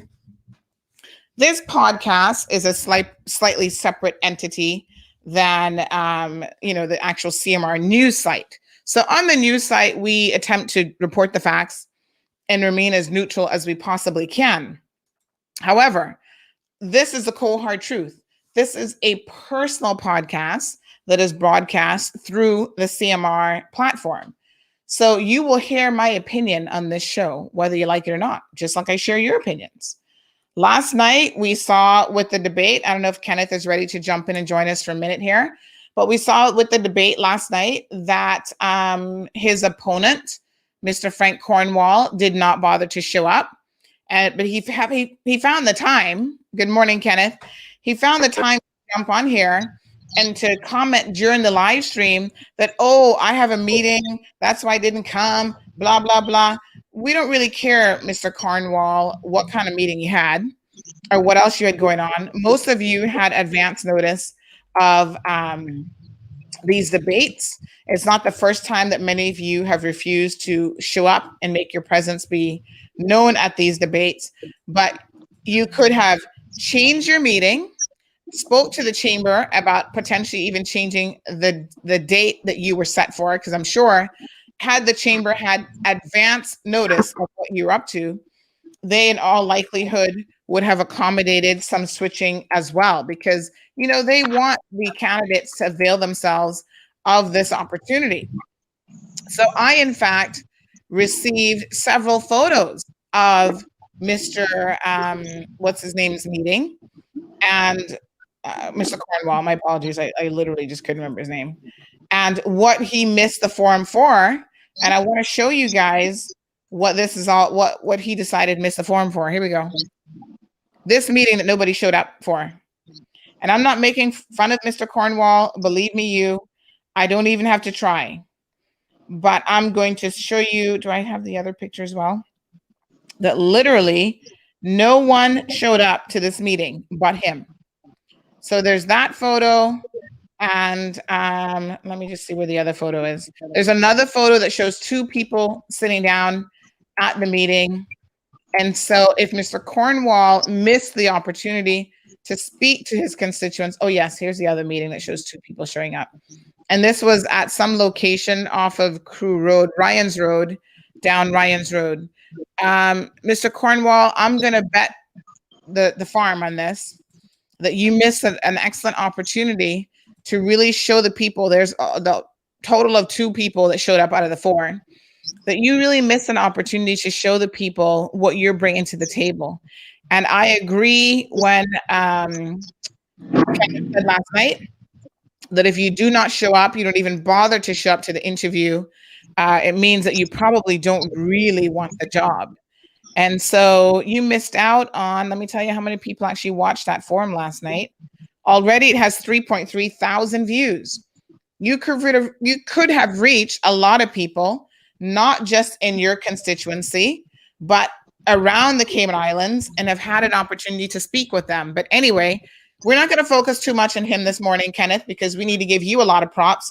You showed up, you got interviewed, and I must say the response that I've been receiving this morning has been that you did very well. So congratulations, Kenneth. You have been staying the course, staying focused, and doing what you need to do as the future re-elected MP for Georgetown Central. Good morning, Sandra, and good morning to your listening audience. Thank you so much for those kind words. Just want to double check, is my audio okay? Yep, I'm hearing you loud and clear. Okay. Yeah, so just coming on the back of what you've said, you know, I'm really pleased that that debate is now completed, because I must say I was a bit anxious about it. I was hoping for my opponent to show up. And as you heard last night, I was rather disappointed because he took away the opportunity from the viewing audience to make a clear, decisive decision as to what their options were. I was confident in me as an individual, as a choice for Georgetown Central.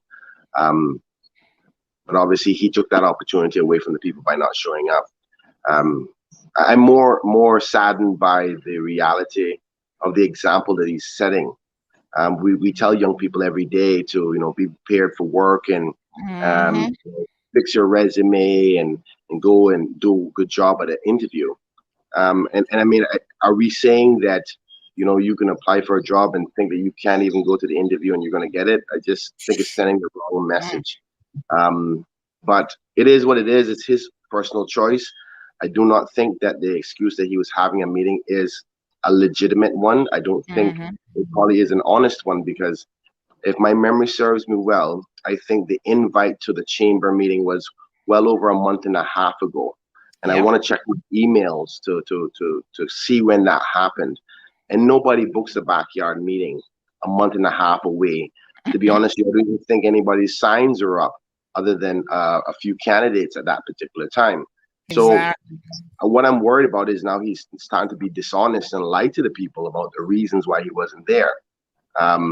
If you choose not to debate, that's your right. And some people have chosen not to debate and didn't give an excuse, just said, you know, I don't think I need to debate. I can go and get the votes elsewhere and some other mechanisms. But don't start fabricating things now. So if he can prove that he paid for that meeting and had it set up from over a month and a half when the chamber set the meeting, then prove it. Call CMR and show them the email, show them the receipts you paid for the meeting, because I outright believe that that's a lie. Anyway, I think I gave my opportunity to prove to the people why I believe I should be reelected.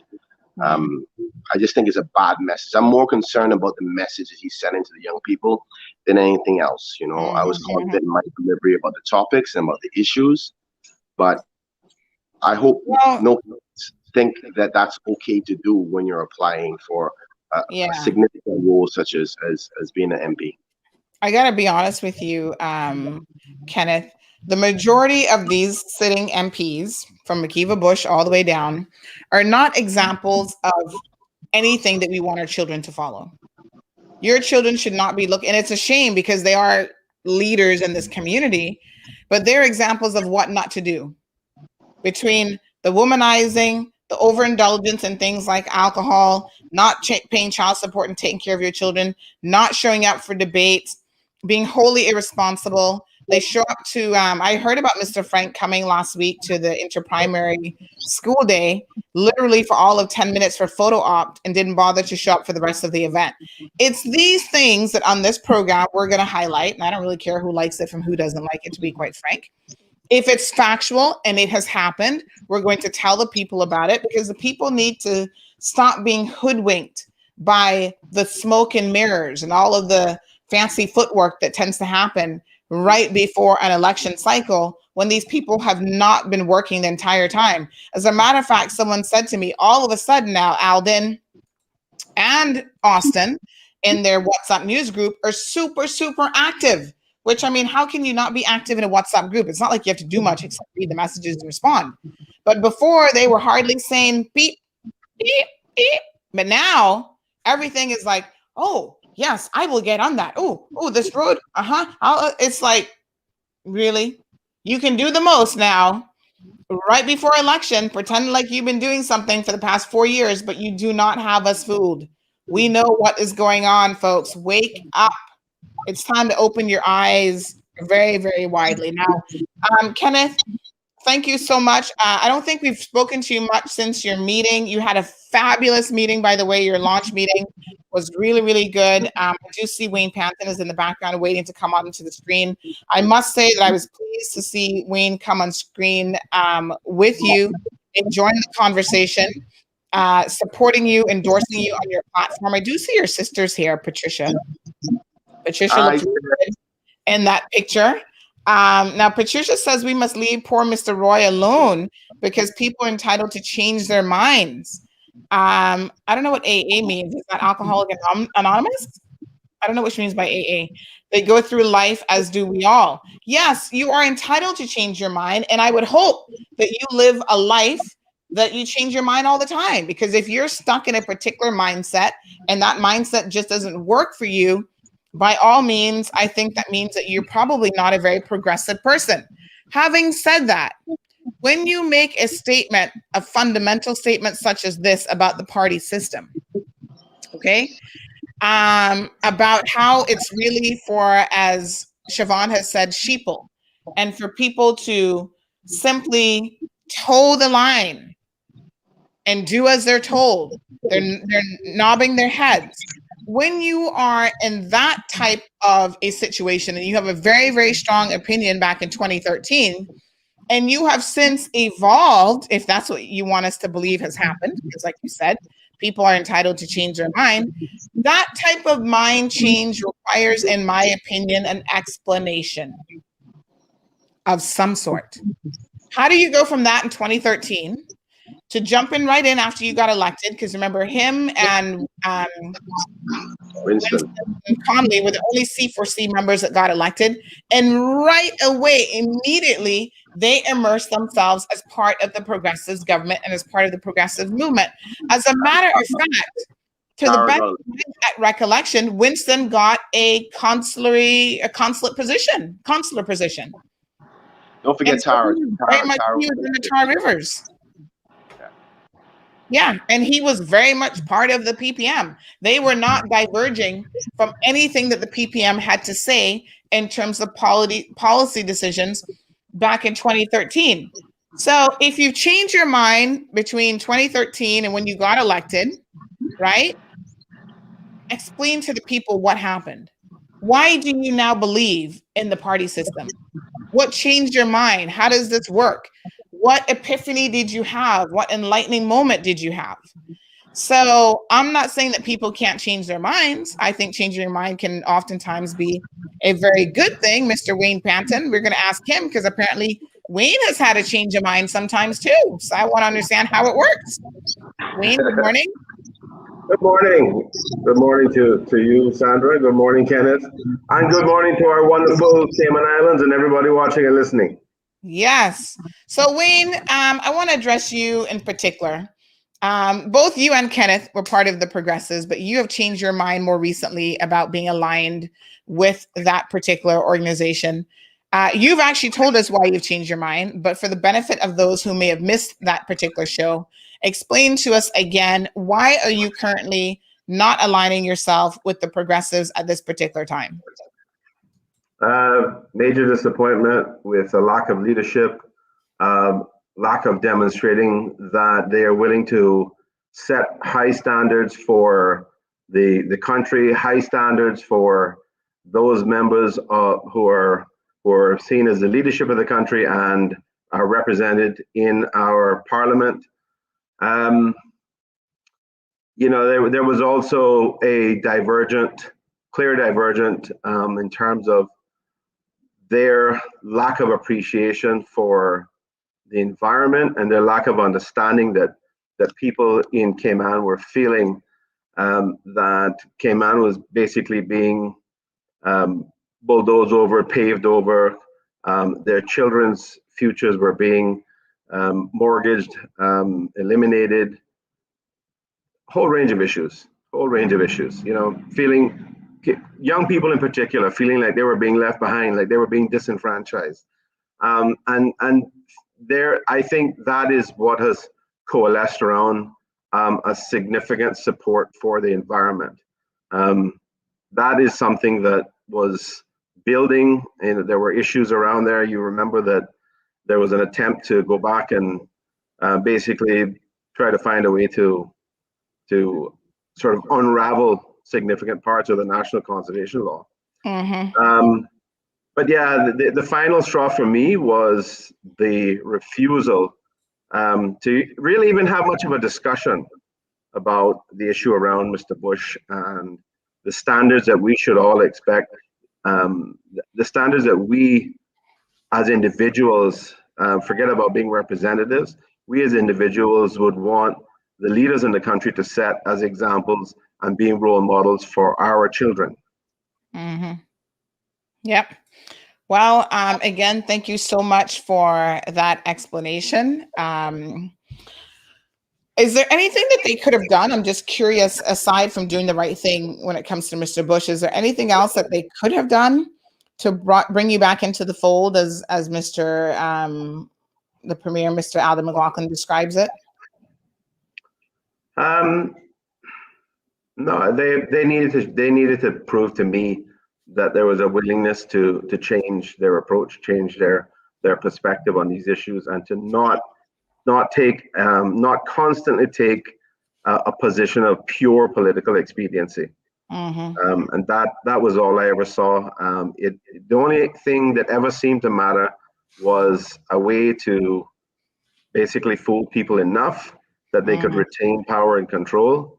And that was never going to do it for me. I have never been involved in politics for power, for my own ego, for my own agenda, other than what's in the best interest of this country and the people of the country. So I draw a line on things like that.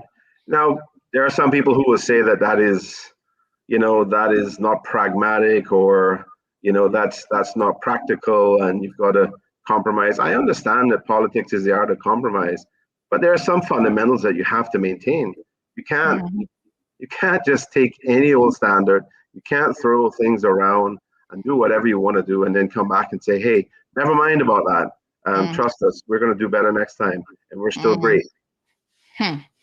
Mr. Kenneth Bryan, I'm sure you have been courted by the progressives as well. The other day when I was at your meeting, I kind of chuckled to myself when you had your launch meeting, and I said to a few people, ooh, honey child, the progressives must really be kicking themselves and regretting the day that they fired poor Kenneth.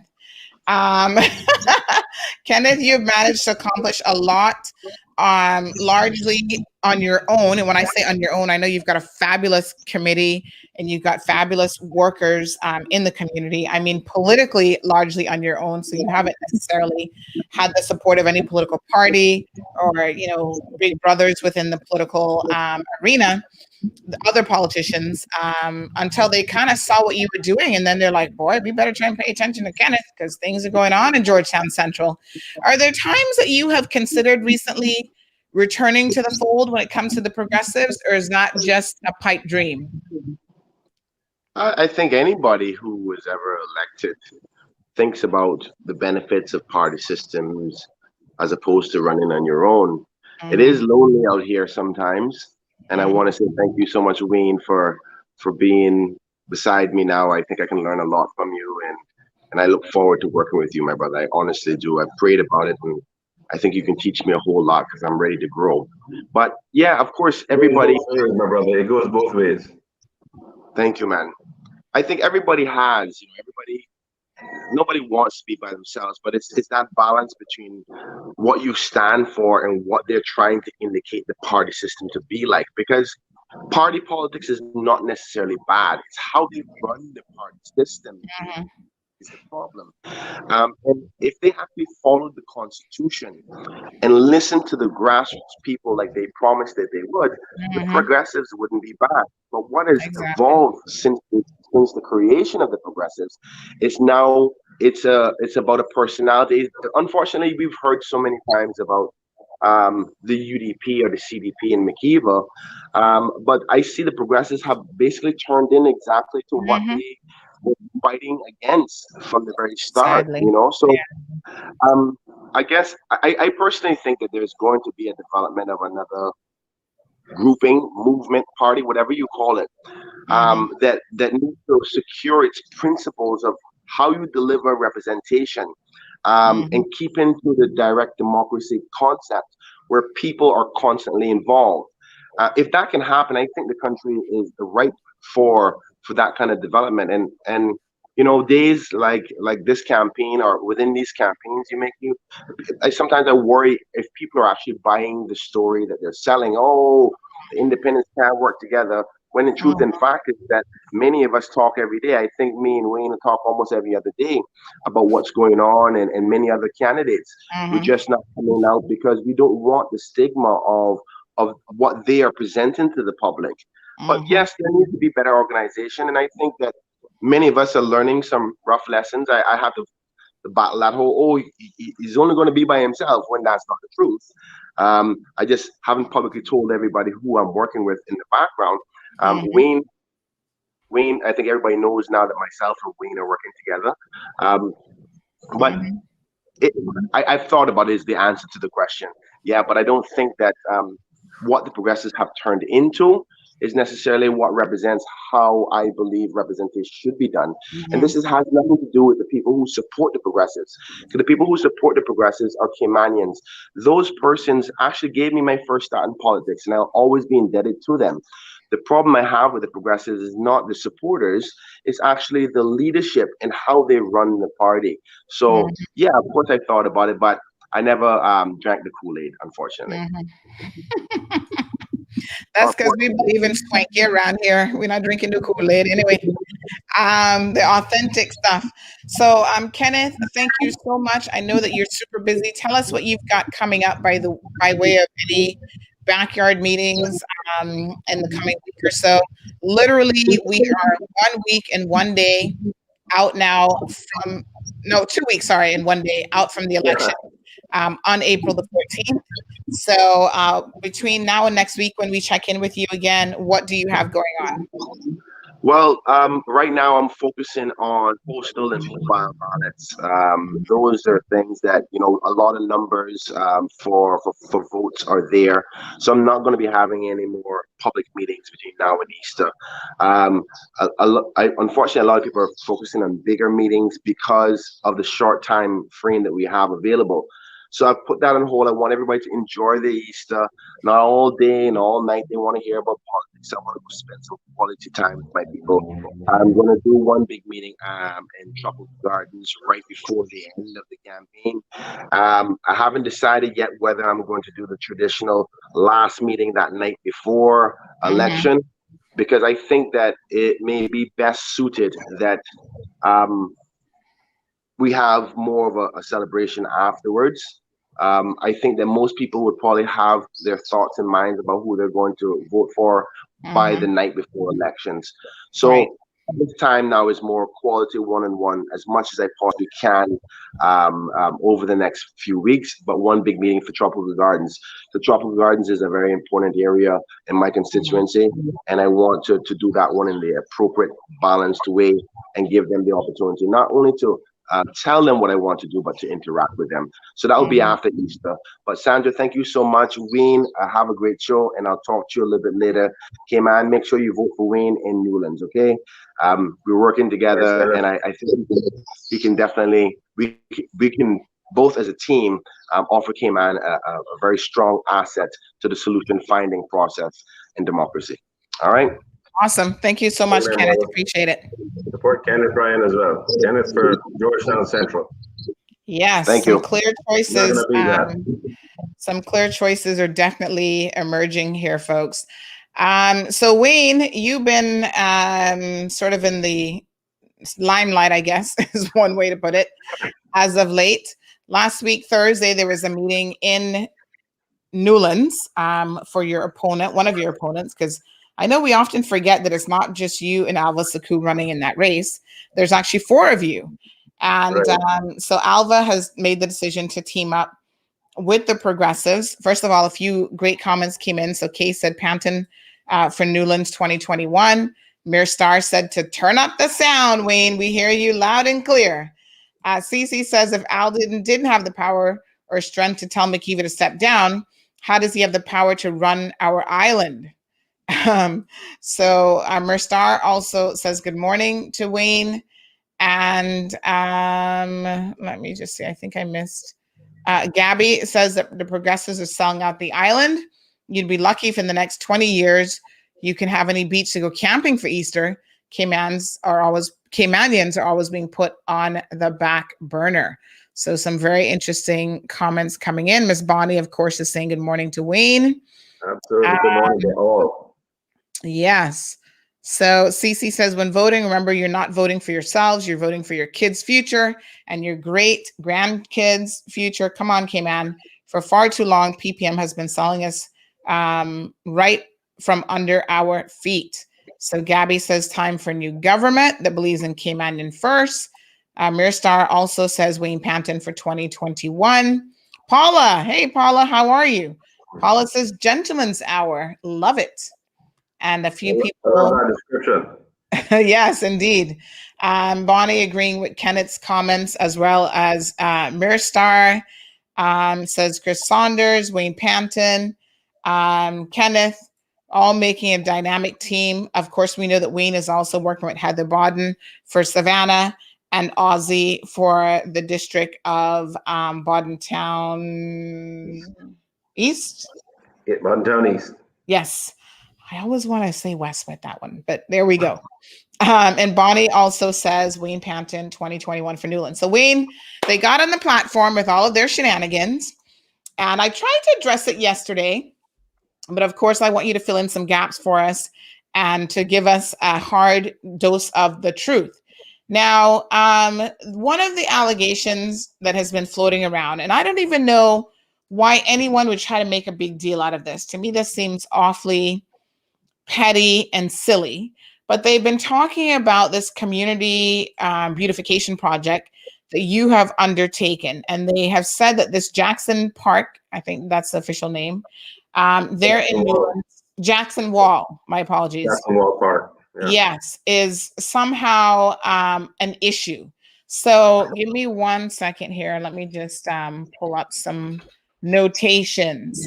So can you give us now, first of all, I know that during the Conversations with segment that we did with you and folks, if you haven't had an opportunity to watch those and you want to know a little bit more about your candidates, you know, where they're coming from, what their background is, kind of even how they got their start in their profession of choice. Or sometimes it was just like, oh, I just kind of fell into this and then I grew to love it sort of thing. Please go to the video section under Facebook page and you'll be able to get all of that information. So Jackson, give us a little bit of historical information here on this whole Jackson Wall Park. Now, I understand that your mom is a Jackson, so this is kind of almost a family thing, right? Yeah. So let me back up just slightly, right? You know, the agenda that I have is to serve the people of Newlands, to build a community, the communities across Newlands, to add to their quality of life.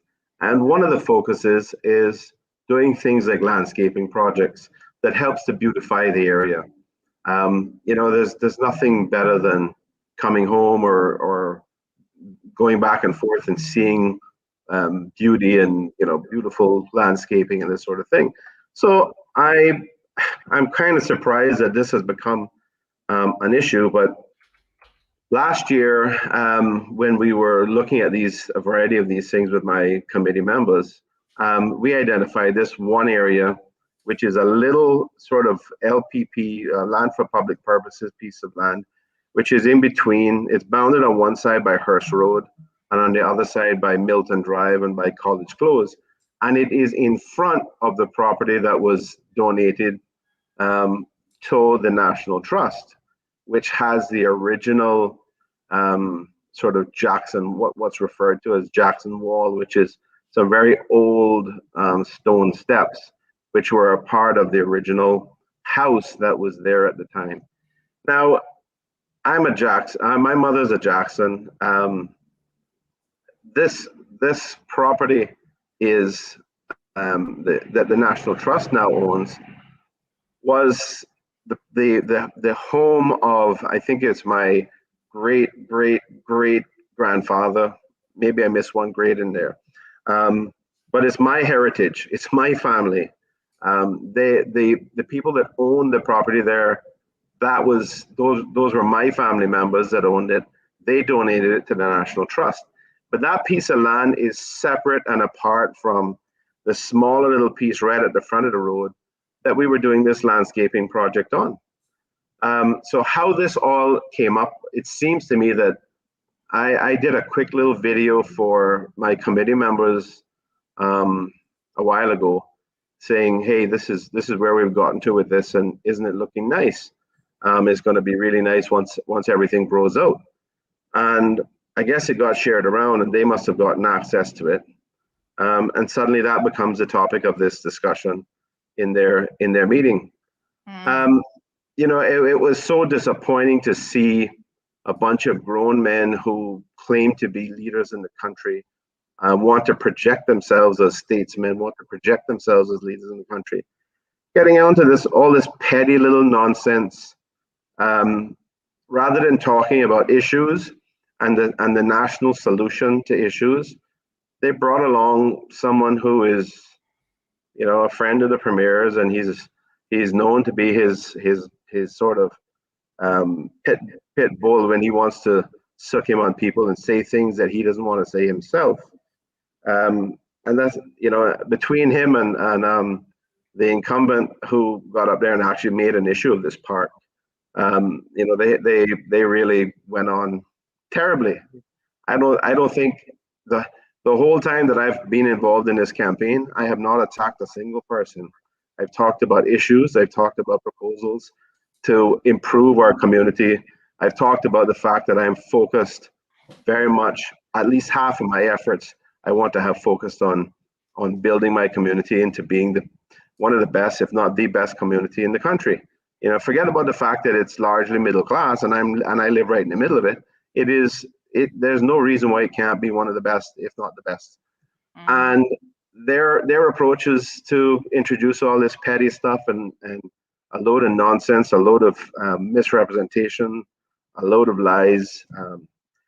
It was just very distasteful. I actually didn't watch it until last night, to be honest. I had a quick sort of flick through it last night. I was over in another part of Newlands when they were conducting their meeting, and I was meeting with groups of people, and constituents, and I never listened to it on that occasion. But this aspect about this park seemed to be a focus of the incumbent, and he suggested that he had written some letter in the middle of February to the National Trust about the National Trust property, and he seemed to be saying that he had made some proposal to the National Trust to develop the National Trust property, which, you know, that area is called Jackson Wall, that he was proposing to develop this into some kind of feature. I'm not sure exactly what. He suggested I had the letter. I can assure him I have not seen this letter and I know nothing about it. Nothing about it. The proposal that I had with my my committee members to address this issue, amongst many others, those discussions occurred late last year and in the beginning of this year, and we have a community newsletter that we send out, and so I think let me pull up some receipts here, Wayne, since you're going to bring this up. So this is a copy of your community newsletter. Right. And for the benefit of anyone who is wondering, this is actually dated February of 2021. What part of February was this sent out? Early February? This was sent out at the beginning of February. Okay. Right. Yes, because the upcoming events like the Cocoa Fest, Correct. the basketball shootout, and so on. So let's go to page 3 now of page 2. My apologies, of your 2-page newsletter, and we see in the bottom right-hand corner it talks about this beautification project in the community, and there's one that you guys did for Savannah, and there's one that you did for Newlands. Is this the same property that we're talking about now? Correct. So this one, it says here, entrance area between College Close and Milton Drive subdivisions. So that's exactly what we were referring to at the beginning of February when this newsletter would have been issued. In fact, that whole paragraph they're talking about beautification was supposed to be included in the January edition of our community newsletter, but we pushed it off because we had so much other what we thought were more important, higher priority information for the residents. So this thing ended up being in the February version, which was issued like right at the beginning of February, 1st or 2nd of February. I might have been the end of right at the end of January. So you can see that refers to this beautification project, which we went ahead.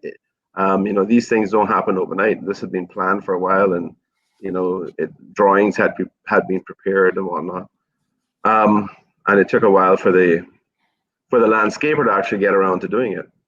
So this was obviously way before his letter that he claims he wrote to the National Trust in the middle of February.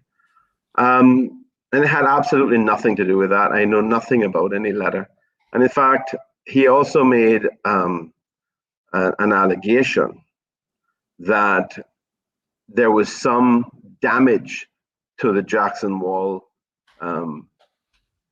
steps caused by vibration. He insinuated that it was vibration from the work that had been done to do this little landscaping. I mean, the landscaping was done with the aid of a rubber tire backhoe.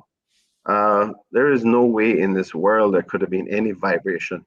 And in fact, I called the National Trust when I heard someone relayed to me that this allegation had been made. So I called the National Trust to verify whether or not they were aware of any issue and anything had been reported to them.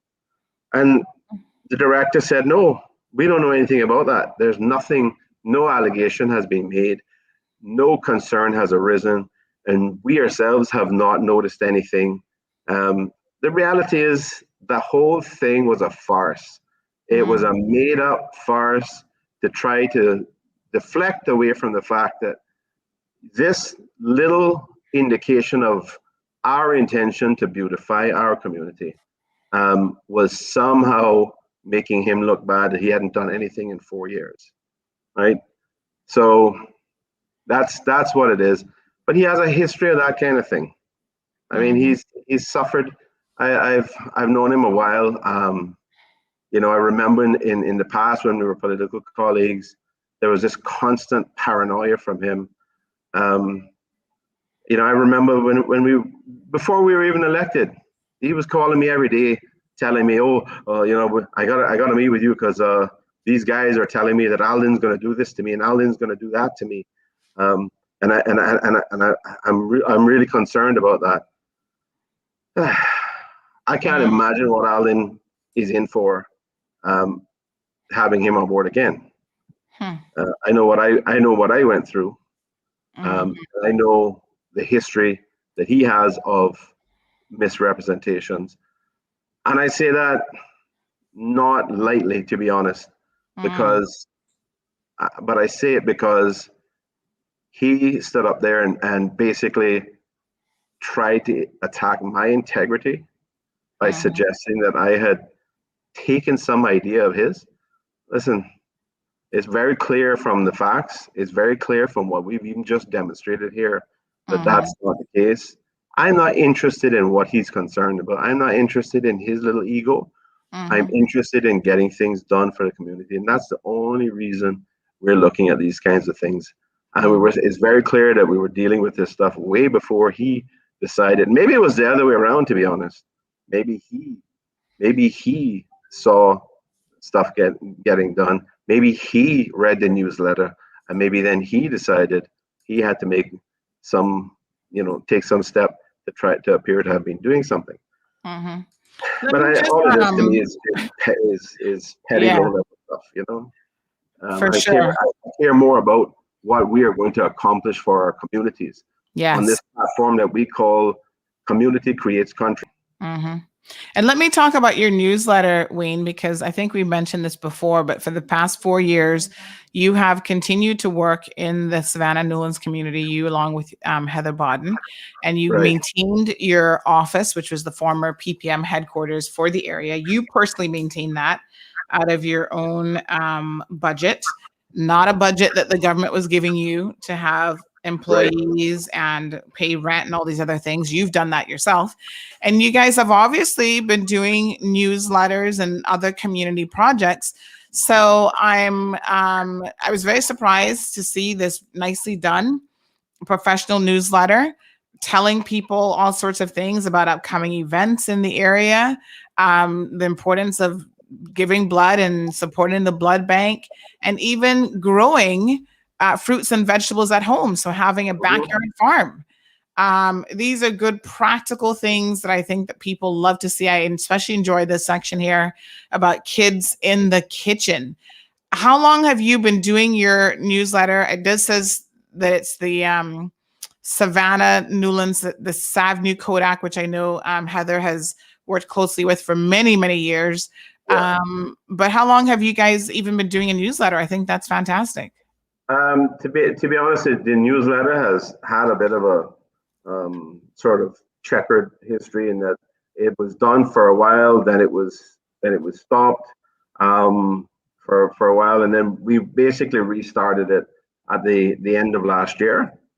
So we have one of our committee members, one of our colleagues, Rosie Forbes. She's basically the driving force behind getting this done, and the three of us or four of us work together as a small committee that addresses this particular thing and signs off on it. And we look for relevant information for the committee that we can include ahead of time so that they're well informed.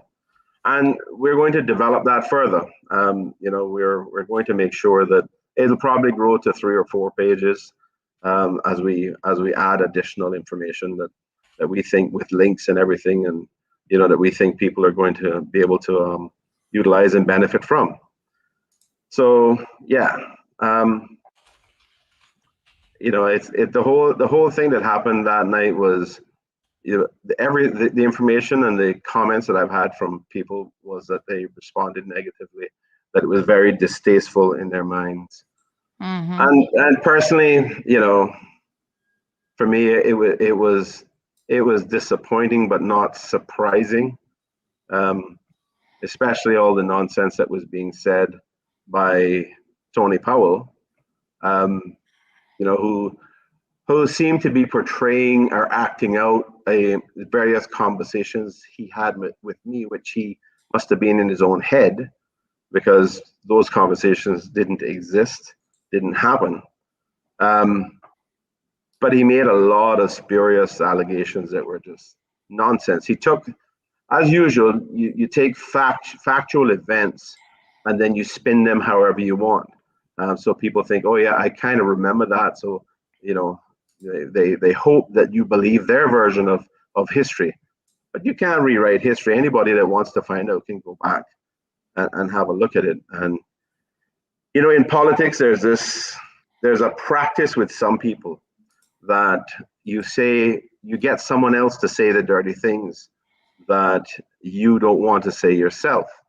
And, it kind of works for some people and in some countries, in some places, some societies, but it can't work when you are the guy sitting right behind them.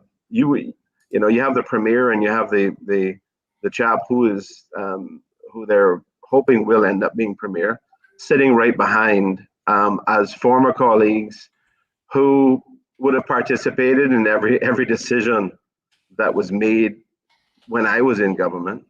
And in fact, the premier would have signed off on everything I did. So here you have a guy standing up saying Wayne Panton did this and Wayne Panton did that, and it was all bad for Cayman. But somehow they seem to think that people are going to believe that it didn't involve the premier. It didn't involve Mr. McTaggart either. how do you do that? How do you think you're going to fool intelligent people, intelligent constituents, into believing that one man did something, and you've got the man sitting right behind you, who had control, who signed off on everything. Nothing goes to cabinet without the premier signing off on it. Nothing gets to the LA without the premier signing off on it through multiple layers. So you can't take something and that you can't take a factual situation and try to spin it and add lies to it and have people believe it and think that it's not also going to reflect on the guy that's sitting behind you when you're saying this. So it was very disappointing. And the whole thing, the whole approach that the TPM have taken, I found disappointing. Particularly in relation to the premier, because for me, he and I have been friends for 30 plus years, 35 years probably. But I guess the thing that disappoints me more is the fact that Osborne Bodden and Alden McLaughlin were friends probably for 50 years, during the time they were very young boys. Very close friends. And for him to attack and say the nasty things he said about his friend, let alone, the stuff that he seems to be directing towards me now.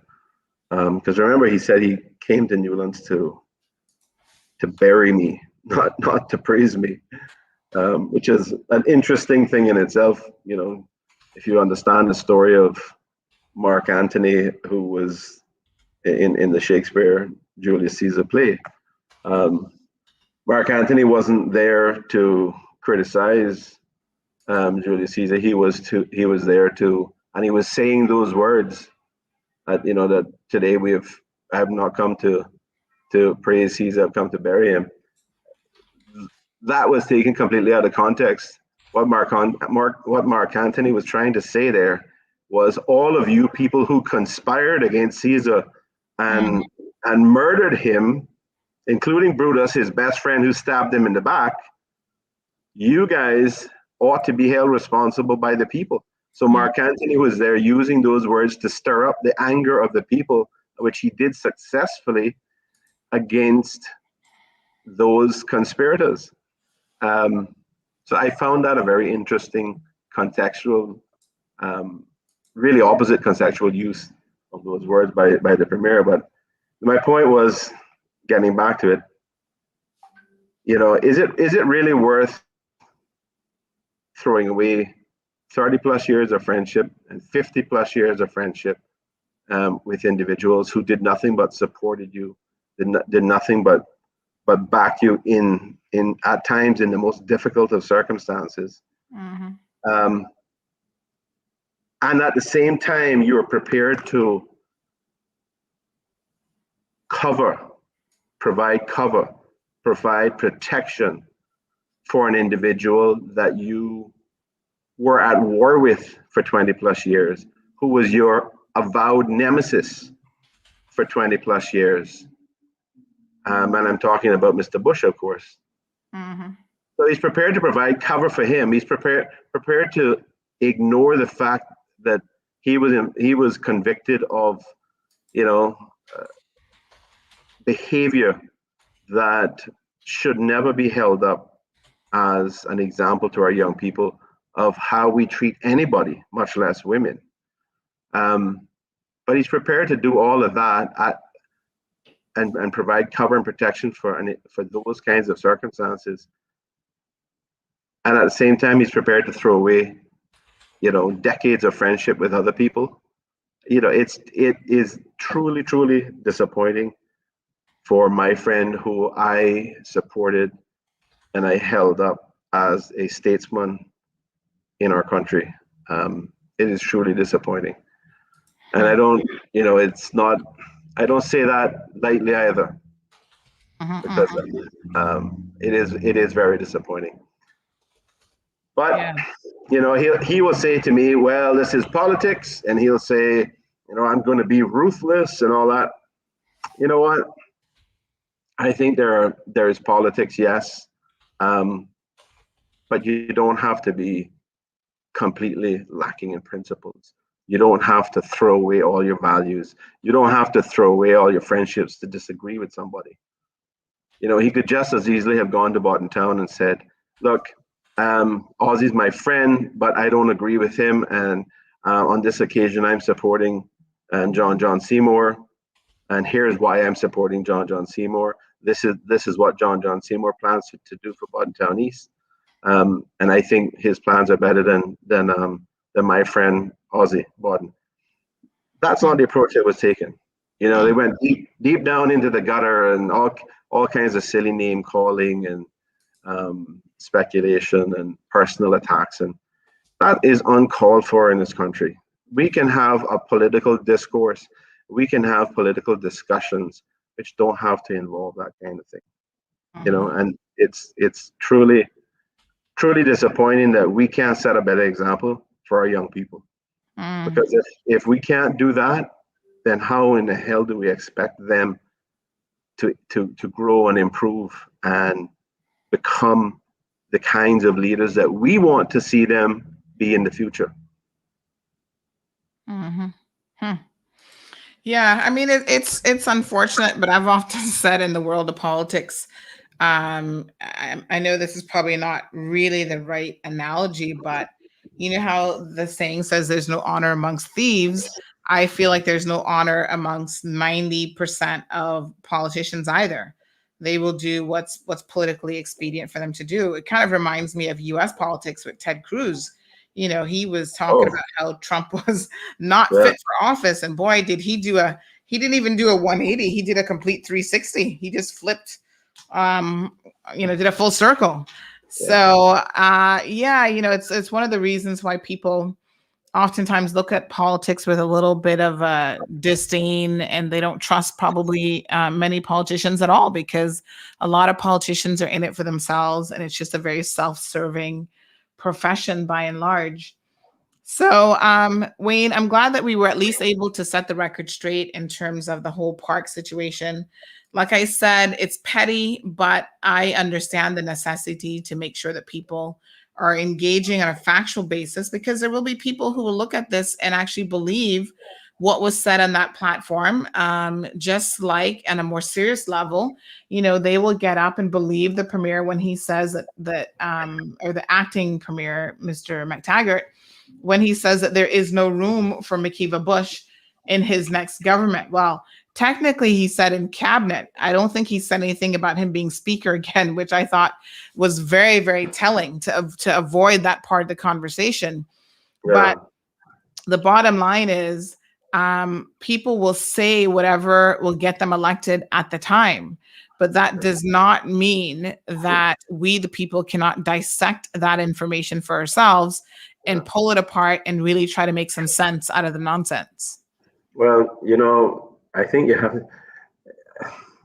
I haven't seen it in a long, long time, but there was a video that I saw many years ago now, and I remember it at the time back then when back in the good old days when Cayman 27 existed, and we had our own local TV station that we could be proud of, which the government basically took as much action as they needed to shut that down without supporting it. But I think they did a debate or a round table of quote unquote leaders at the time. I think Roy, my friend Roy McTaggart was representing C4C at the time, and Alden the premier was representing PPM, but he wasn't the premier then. And then Mr. Bush was representing the UDP at the time.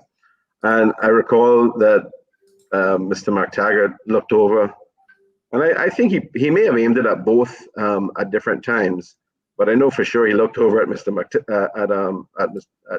current premier, Mr. McLaughlin, and he said, "I will never ever form a government with you."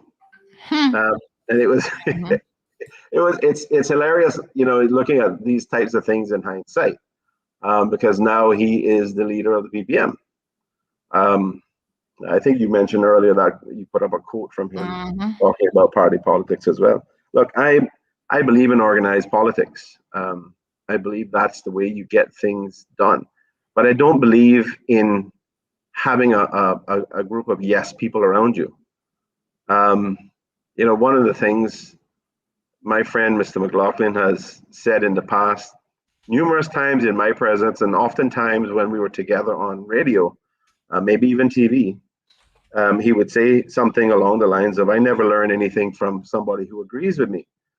But if I had $1 for every time I heard him say that, but he behaved in the opposite way, I would have enough money to cure regional poverty. That's one of the things that disappoints me. You can't throw around these things and just for consumption of people, and then privately act a different way. You've got to be willing to work with people and accept that there will be different views, and you can talk about the different perspectives. You can talk about different points of view, and you can all learn from each other, other's perspectives, and end up with something that is probably better. Maybe even it's only marginally better, but marginally better is good too. Yes, it can be a pain. Politics can be a pain. Working in a group can be frustrating at times, but that's how you end up with the best result. That's how you end up with with the best example of politics, of democracy in operation.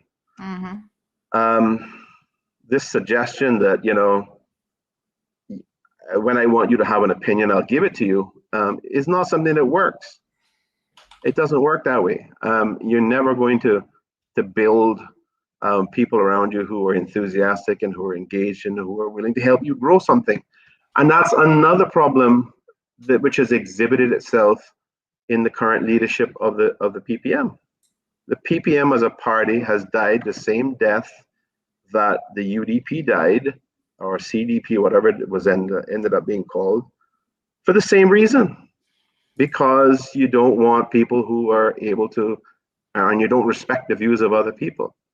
And you don't engage with your membership. If you knew the number of PPM members who have been completely disengaged and have become totally disinterested in what's happening with the PPM, because of that approach and that attitude, they're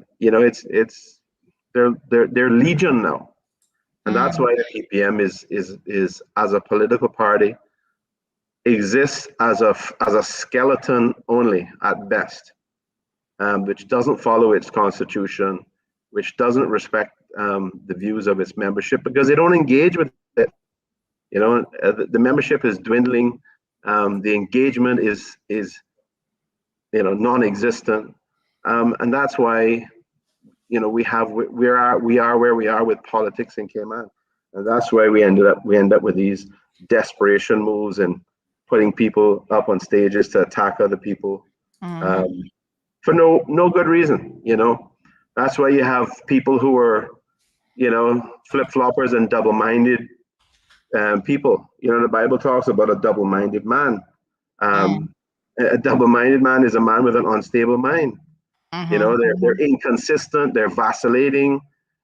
One day they're acting one way, being and acting one way, and the next day they're being and acting another way. That's not what the country needs. The country needs leadership, it needs guidance, it needs people who are consistent, it needs people who are true to their word. And when you make promises for years to people, and then you turn right around and do the opposite, no, you've demonstrated that it's your integrity that's in question, not the integrity of somebody else who is just trying to do something to help the community. Some good salient points. Well, Wayne, I can always count on you to keep your level-headedness about you and not to engage in the pettiness. Going back to the beginning of the show this morning, not every politician is capable of that, folks. And I guess we need to have some serious considerations when you go to mark your X on April the 14th. So, folks, April the 14th is right around the corner, 2 weeks and 1 day left. We've got our little ticker counter up on the website. So do check it out. Don't forget to also visit caymandecides.com for your real map tracking feature on election day. So we have got a fabulous lineup of guests that will be joining us. Some older heads who are well versed in the political arena as commentators for the day. We're going to firm up the list here shortly and provide you with all of the details of who will be your political commentators for the day. So on April the 14th, I personally will be getting up super early and going to the polls, making sure I cast my vote. And I'm telling you guys that I'm actually casting my vote for Chris Saunders. There's no other choice really in my particular constituency. So Chris has got my vote. And I need to pick up my voter's ID card. So let me remind all of you, we've recently posted an article about that because I've got people messaging and inquiring about how to do these sorts of things. Every single bit of information that we receive on the election, there's a story that just went up about domestic election observers. Because of COVID and because of the shortening of the actual election cycle since the premier decided to call an early election, getting international observers here is going to be a little bit tricky because we still have, remember, a quarantine requirement in place for incoming travelers. So check out under the election section, folks, all of the information that you need in terms of collecting your IDs, just everything. It's all, 587 mobile voters have already cast their ballots. So that is well underway. And the elections office, hats off to them, have been working incredibly hard to pull this off, regardless of the limited restrictions, time restrictions that they may have been placed under. So I know they've got staff trained up and there's just a plethora of things that are going on. So just as a quick reminder, the elections office has extended their opening hours to accommodate the issuing of ID cards. I know that I need to get one since my constituency has changed. And I'm just going to bring this here up on the screen for the benefit of everyone. So this is the article in case you missed it. Extended hours. So now starting on Monday, which was yesterday, they were open from 9 a.m. until 7 p.m. They're closed on Good Friday. So remember, Easter weekend is this coming weekend. So traditionally, Good Friday and Easter Monday, most businesses will be closed here in the Cayman Islands. They do have Saturday hours coming up, April the 3rd, from 10 a.m. until 4 p.m. Monday, April the 5th, from 10 a.m. until 4 p.m. Tuesday, from 9 until 8. Saturday, extended hours from 10 until 4 again. Saturday, April the 10th, which would be the very last weekend before the 14th, which is election day. So folks, also on the 12th and 13th, extended hours from 9 a.m. until 7 p.m. So please make whatever arrangements are necessary. Locate your ID card. If for some reason you can't locate your voter ID card, contact the elections office and they will be issuing new cards. I think they've got all the fancy machines that make that relatively easy to do. So the idea is you actually keep your ID cards if nothing has changed. So, right. Yeah, if you've had a card, they can also use their driver's license, or if necessary, a passport. Just to prove their identity. Any government if you're issued not on the ID. list, because you're not proving that you're eligible to vote. That's already been taken care of. So if you're not on the list and you show up on that particular day, then you're going to be out of luck because you can't just show up to vote if you're not on the official electors list. But if you are in the list, you just need to prove who you are. But like in my case, how I've had a change of address and I'm in a new voting constituency. Yeah. I'll go out and actually get a new card. So just a little bit of information there for the benefit of our viewers. So Wayne, thank you so much for joining the program. Sandra, thank you very much. I do know sometimes you go over a little bit. So, I think I've decided if I can prevail upon you to give me a couple of extra minutes. Sure. I do want to address three things that I think, well, really there's one or two main things, but I'll just touch on three things that I want to clarify that were mentioned the other night it was just ridiculous. Mm-hmm. So the first thing, and thank you for your accommodation. The first thing was, Tony Powell started going on about the National Conservation Law. Of course, the National Conservation Law is, to me, is very, very important. It's something that I championed, but it was a PPM manifesto item. It was a major item. So it wasn't something that I just brought along on my own. They have been trying to say that the National Conservation Law is stopping development in Cayman and harming the interests of Caymanians. Well, that cannot be further from the truth. Because you cannot, on the one hand, stand up and say the National Conservation Law is harming development in the country, while at the same time having another minister, the planning minister, holding up a bunch of papers in his hand and saying, look at all the planning approvals that we have been granting in Cayman. Look at all the development that's going on. This all contributes to our economy. You can't have both things. You can't have your cake and eat it too. Right? You cannot say these kinds of silly things that are untrue completely, right? I need him to do me a favor. Leave the National Conservation Law alone. Don't try to harm the National Conservation Law, which means a lot more to a lot of people and a lot of young people in this country today than they seem to understand, right?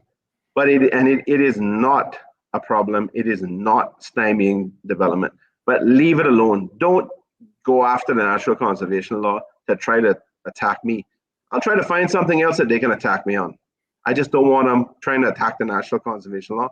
I'm making stupid statements about parrots can fly somewhere else and woodpeckers can fly somewhere else. Okay, so woodpeckers can fly somewhere else and parrots can fly somewhere else, but when you knock down the last bloody tree, where are they going to fly to? Wow. Right? Yeah. This is a stupidity. They don't think through their arguments. And they make statements which completely contradict and undermine what they're saying. So the NCL is something that is a good law. Some people feel it doesn't go far enough, but it is a good law. And in fact, I'm going to give them credit. They have just dealt with the expansion of the marine parks under the National Conservation Law. And I'm going to give them credit for that, because if we don't do that, if we don't take those steps, we are going to lose everything. We've lost 80% of our species, 80% of our coral cover since the early 1970s. And if we don't do something about and have these marine parks in place, we're going to lose everything. And our kids are going to look back at us and say, how is it that you let this happen under your watch? What legacy did you leave us? Certainly wasn't a Caymanian legacy, right? So leave the NCL alone and stop the foolishness about that, because you're wrong. The arguments you put forward are wrong. They're spurious, and you say things that completely contradict it. Tony Powell made another statement that I have a provision in the law which gives the chairman of the National Conservation Council, who is currently a gentleman from East End. It's public information, so I'll mention his name is Mr. McFarlane Connolly. A nicer Caymanian gentleman you will not want to meet. A more sound and grounded Caymanian gentleman you will not want to meet. But somehow Tony Powell thinks that the law gave him power to act on his own, to do anything and exercise decisions on behalf of the council, which is completely untrue. Tony Powell, go and learn your law. Stop talking nonsense. Do yourself a favor and stop embarrassing yourself and embarrassing the country. You know, it really is painful. So that's that in relation to the NCL. He also was attacking me in relation to the liquor license and stuff, right? Again, he seems to forget that the guy sitting behind him signed off on anything I would have done. But he also doesn't conveniently tell you that he is one of the people that had 4 or 5. He had one bar, but he had 4 or 5 liquor licenses that he kept in his back pocket, either hoping to sell them. Man, he's paying $1,000 a year for it, right? But he's hoping to sell them for $40,000 or $50,000 or $60,000, which is what the black market was at the time.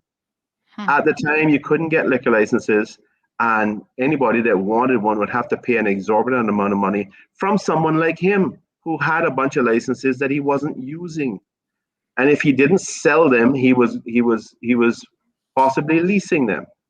Now, I don't know for a fact that that's what was going on, but if you have 4 or 5 licenses in your back pocket that you're not using, and then all of a sudden you're upset because the law has changed to say you can't have a license unless you have a premises to go with it, then obviously, if you're upset about that, it's obvious that somehow you feel that you've been economically disadvantaged.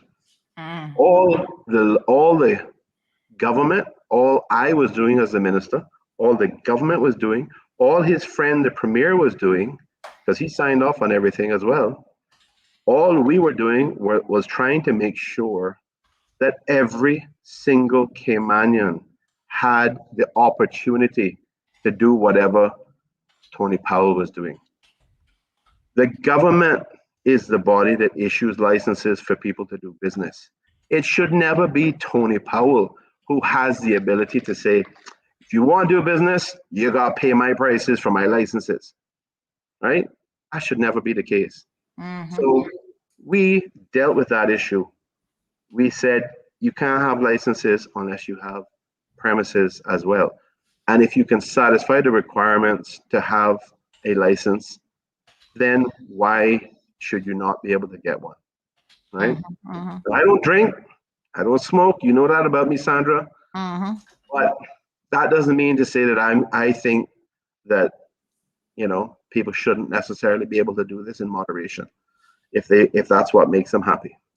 But I know one thing, we should never have a situation as we had in the past where governments and certain people, including the leadership of the UDP back in the early part of the 2009 to 2012 era, opened up the license issuing for a moratorium for about a month or two, so that certain people could get licenses, so that certain people could then turn around. This is irrespective of whether they had premises. They could just get these licenses. And the only basis for somebody wanting to do that without having a specific premises, without having an existing liquor licensing operation, was to participate in the black market. That's the only reason for it. You know, and as far as I recall, Mr. Saku was one of them that actually benefited from that. I don't think he had it for very long or something like that. I don't remember the exact details of what he told me back then. For the record, Mr. Saku Alva did reach out to me yesterday, and he said that he wanted to clarify that he did have a license, but he was planning on renovating a property or something like that. So, you know, a property was coming. So Yeah. it's gonna come. Okay. So, all right. you know, obviously I don't know. And 11 years later. Anyway, so I don't know. I have no idea whether he cannot have a license now, because you can't have a license without having a corresponding existing premises. Yeah, So he said eventually he ended up selling his license, I think. Yeah, well, there you go. I mean, it's when you sell a license, you're participating in the black market, right? And that was a point a lot of people were doing and engaging in. The other point was this thing about Western Union and Grace Kennedy. Yeah, Tony Powell claimed that I went to Jamaica. Listen, let me just remind people, we had a situation where Cayman National Bank was the main bank that provided banking services to the money services businesses in Cayman. The main money services businesses would have been like Western Union and Money Transfer. I can't remember the name behind that, but it was a couple of Jamaican-based operations. I think it was about 3 or 4 in total. So Cayman National wrote to all of them and said, we're not going to provide banking services to you anymore. The reason they weren't going to provide banking services to them anymore is that the international banks that were providing international banking services to Cayman National Bank, in other words, it's what you call correspondent banking services. Those banks and one of the main ones would have been Bank of America. They had written to Cayman National and said, if you don't stop providing services to the money services business in Cayman, we are going to cut you off. We are going to not provide correspondent banking services to you. So you won't be able to make any clearances through the U.S. banking system through us. In fact, I think, if I'm not mistaken, I think Bank of America terminated their relationship with CNB. It wasn't that CNB is a bad bank. There was no suggestion about that. It's that they were afraid of the fines that the U.S. government was imposing on banks, where they thought that they may be involved or may have accidentally, been involved with money which was illicit money, proceeds of crime, so money laundering related issues. And they see the money services businesses as huge risks on the money laundering and financing of terrorism level. So the banks in the US were paranoid. Bank of America was paranoid about being fined $1 billion, and therefore they were cutting their risks, and they cut off Cayman National Bank. Cayman National panicked themselves and said, well, if we lose any more of our, the one or two other correspondent bank relationships we have, we're not going to be able to operate. So they were paranoid, and they said to the money services businesses, sorry, we can't do business with you anymore. So that is where the crisis came from. It had nothing to do with me. It had nothing to do with government policy. It had nothing to do with the premier. But it was up to us to resolve this problem. It was up to us to create an answer, help create an answer. Grace Kennedy came along, and because of Grace Kennedy's strength in the global economy, they're a regional powerhouse. You see all the Grace products that sold and stuff. They've got leverage with some banks in the US in particular, and they were able to use their leverage to get an agreement that they would provide correspondent banking services through another bank for them. And they then took over the Western Union franchise. And that's how we started to get more activity going on the money transfer and had that restored. Listen, we have a situation where lots of money goes out of the Caymanian economy every year. But if we were in a situation where people couldn't send any money out, and most of these people don't have bank accounts back home, so they rely on these wire transfer businesses that go to little corner stores and stuff. If these guys can't send their money back home, they got to go somewhere else to work, because what's the point of working and you can't send your money back home? It was a huge threat to our economy, despite the fact that it involves money going out of our economy. And we had to work hard to help facilitate a resolution to this problem. Even SEMA had to get involved in helping to facilitate a solution to the problem. So it was nothing to do with me. It was nothing. I never went to Jamaica at all. So I don't know where Tony dreams up his conversations, and I don't know where he dreams up his facts, but none of it is correct.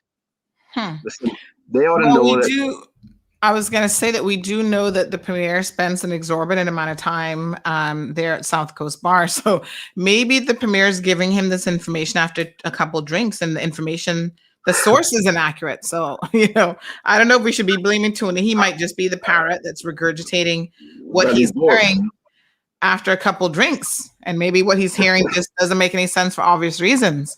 Listen, Tony's the kind of guy that is known to say the most vicious things about a lot of people, including his apparent friend, the premier. So he's a guy that has a view. He seems to have a view on everything, but it's quite clear that he never seems to get his facts very straight.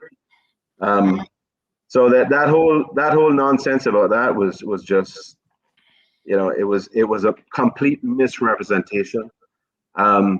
it was a difficult period of months that caused a lot of problems for a lot of people. And we've helped to facilitate resolving the problem, right? And I think after about 5 or 6 months, the problem was more or less over with. We still have a continuing threat of losing correspondent banking relationships. We still have that going on. That's the one thing that, a country like the US can hang over your head, because if they cut us off from the US banking system, from the US dollar transit system through New York, we're in trouble. We're in trouble. Yeah. We are in major trouble, not just in financial services, but we're in major trouble in trade. We had planes of cash, flying cash into Cayman in order to try to address this problem. Now, we couldn't say anything about it at the time because of the risk that somebody might see it as an opportunity. But that was what was happening. There was planes leaving Cayman with cash, and there was planes coming into Cayman with cash. These are all just coming out of the banks. So it was all facilitated by the authorities in Cayman. So please, nobody talk about cash on planes and say it was anything illegal. Yeah. Right. Tired of hearing that silly stereotype that disappeared a long time ago. And by the way, when it did exist in Cayman, it existed everywhere else in the world. So don't pretend. Nobody should pretend that this was something unique to Cayman. Well, Alicia says to knock them out with the truth. We're getting some truth telling here this morning. No, listen, if it's one thing you can fault me for, is telling the truth. If one thing you can fault me for is going into some detail to explain the truth, because I am not about trying to fool anybody.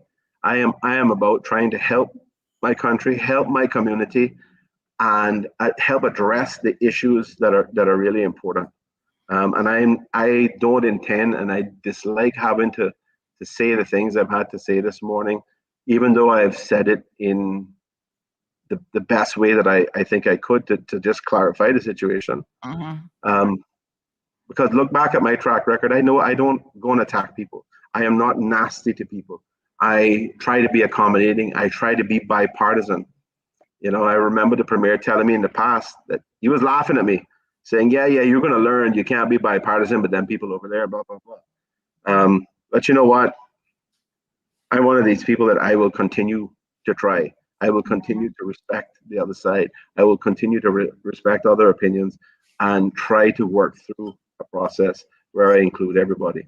They can play their games, but I am going to try to be true to what I think is best for politics and best for the country, best for in terms of producing results for the people of the country. Yeah. Wow. All right, folks. So thank you for your comments. I'm purposely skipping over some of them because I see some of the ladies are getting into a little bit of a tit for tat.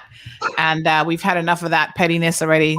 I'm talking about Mr. Bush this morning. So let's leave that behind. Let me see. Sonia says, so true, Sandy. If I lived in Savannah, I'd put my ex next to Wayne Panton's name.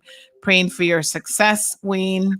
We also have. I need you to be in Newlands, not Savannah. If you're in Savannah, you vote for Heather. Yes, you vote for Heather. That's right. That's right. People often get the two districts confused. Some of our people say our communities are better with Wayne and Heather. Yeah. So Iron Lion says, can't wait to see you back in Wayne. If only it is only going to amplify what you already do for your people and by extension, this country. Stay fired up. Mirstar says, Wayne, keep spitting some facts. Go, Wayne, go. And we have on YouTube, so big shout out to our YouTube crowd who stuck with us this morning. I'm not quite sure. Not alone. Ed says, thanks, Wayne. Cayman will do well to put Wayne back in. I think that's Nautical 1, Ed. Nautical. Oh, is that a 1? I think it's Nautical 1, Ed. Oh, okay. I've seen that somewhere before, yeah. Yeah, not nautical alone. That's quite a difference. So Iron says Heather has his vote. I'm assuming that Iron is the guy. We don't necessarily know based on YouTube. Louis says the banking systems are complex, but it's an industry that Cayman survives on. Yeah. Absolutely, that's for sure. And so no one should use it for political purposes because it's too important. Yes, yes, for sure. Thank you so much, Wayne, for clarifying those facts for us this morning. Good to get some factual information to be able to continue our day with. So, folks, let me remind you that Wayne Panton, what number are you on the ballot, Wayne? Number 3. Number 3 on the ballot there in Newlands. He's in the district of Newlands, and he's asking for your vote. So, Wayne, anything going on this week? Indeed I am. Thank you. In terms of any events coming up for you that we should be aware of? Yeah, tomorrow evening, I'm having a sort of a meet and greet little session in one of the parks at the intersection of Hemlock and Elderberry in Newlands. It's one of the biggest parks in there, and it's one that I've been trying to clean up and getting it sorted out over the last, I don't know, 4, 5, 6 months. And it's, you know, it's not exactly where we need it to be, but it's getting closer to that. And yes, I'm using my own money to do these things. Yes, I will be, as an elected member, I'll be using my own salary and my constituency allowance to do these things. So in terms of the incumbent suggestion that this is going to possibly involve an investigation by the ombudsman, not a chance. Not the ombudsman, the Auditor General, not a chance. The Auditor General has no say in how I use what is supposed to be my money, right? So that gets reinvested back into my community at my discretion. Got nothing to do with the Auditor General or anybody else. I wish more members would take that approach, because they're all very well paid, and they get these massive constituency allowances, which clearly don't get used to pay for offices or staff. Well, there we go, folks. You can join Wayne Panton on Wednesday, that's tomorrow, the 31st at 7 p.m. at the Newlands Heights Park, which is on Hemlock Road in the village of Newlands. Some refreshments will be served. They have some crafts and games for the kids, so that you guys can ask Wayne your questions and do a little bit of a meet and greet. So it's a neighborhood meet and greet in the Newlands Heights Park. So come on out, folks. Wayne is having one. I know Heather's having an event as well, and I think Ozzy has something scheduled. So it's good to see everyone doing sort of these smaller events. It's not just about the big meetings, but the smaller meet and greets that give people an opportunity to have a little bit more one-on-one time with their candidates of choice, or just, you know, any candidate really that they're trying to get more information on. Wayne, thank you so much for joining us this morning. Well, thank you.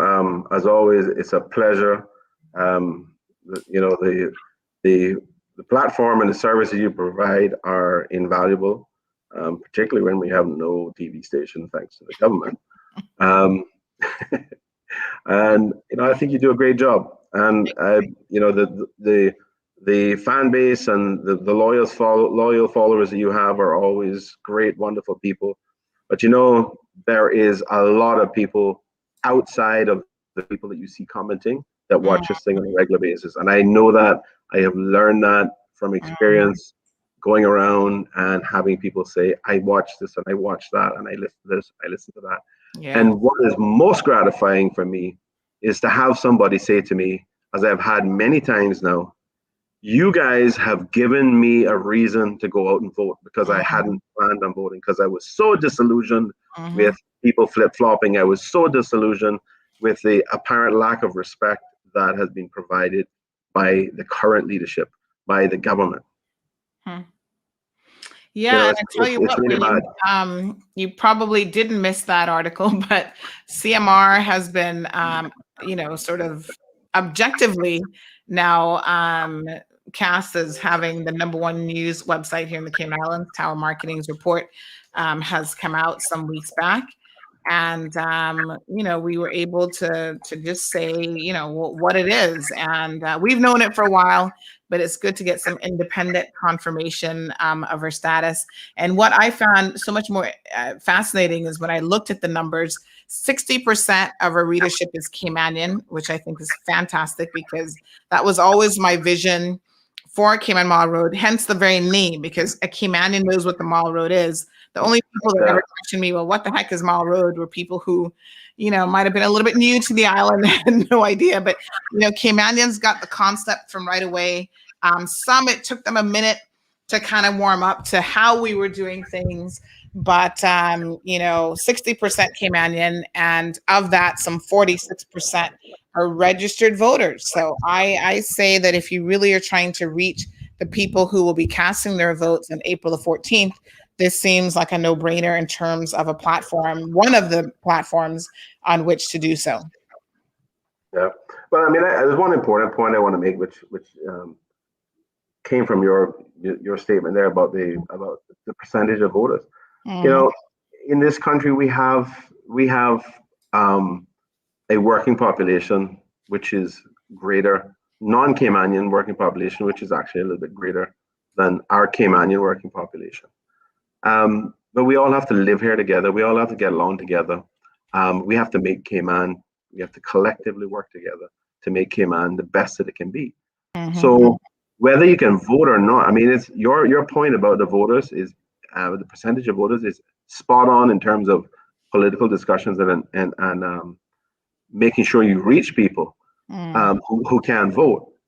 But the benefit collectively of everybody else, all other residents, including Caymanians, including voting Caymanians, being engaged in the conversations, being influenced by perspectives, and trying to raise the standards of discourse, trying to raise the standards of knowledge and understanding and wisdom and all this kind of stuff that helps us all navigate the trials and the tribulations and the problems of life. All of that is hugely valuable, not just at a voter perspective level.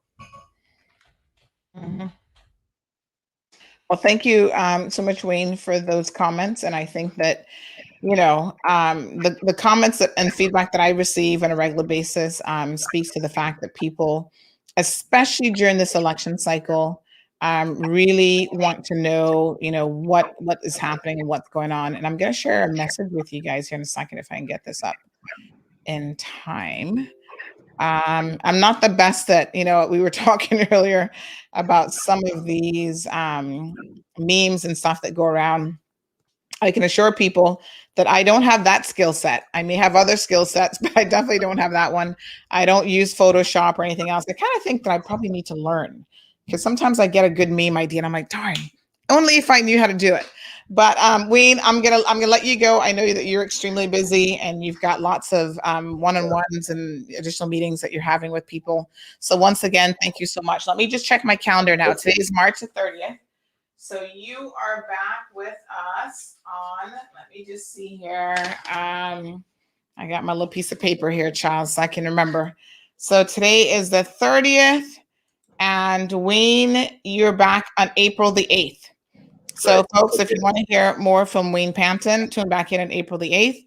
April the 1st, All Fools Day, but we will be having someone who's no fool, is Ozzy Bodden. He'll be joining us on the 1st, which is this Thursday. And then on next week, Tuesday, Heather Bodden will be joining us. And then Wayne comes back on next week, Thursday. And then on Tuesday, the 13th, they will all be here together as a collective group. And again, this group is Community Creates Country.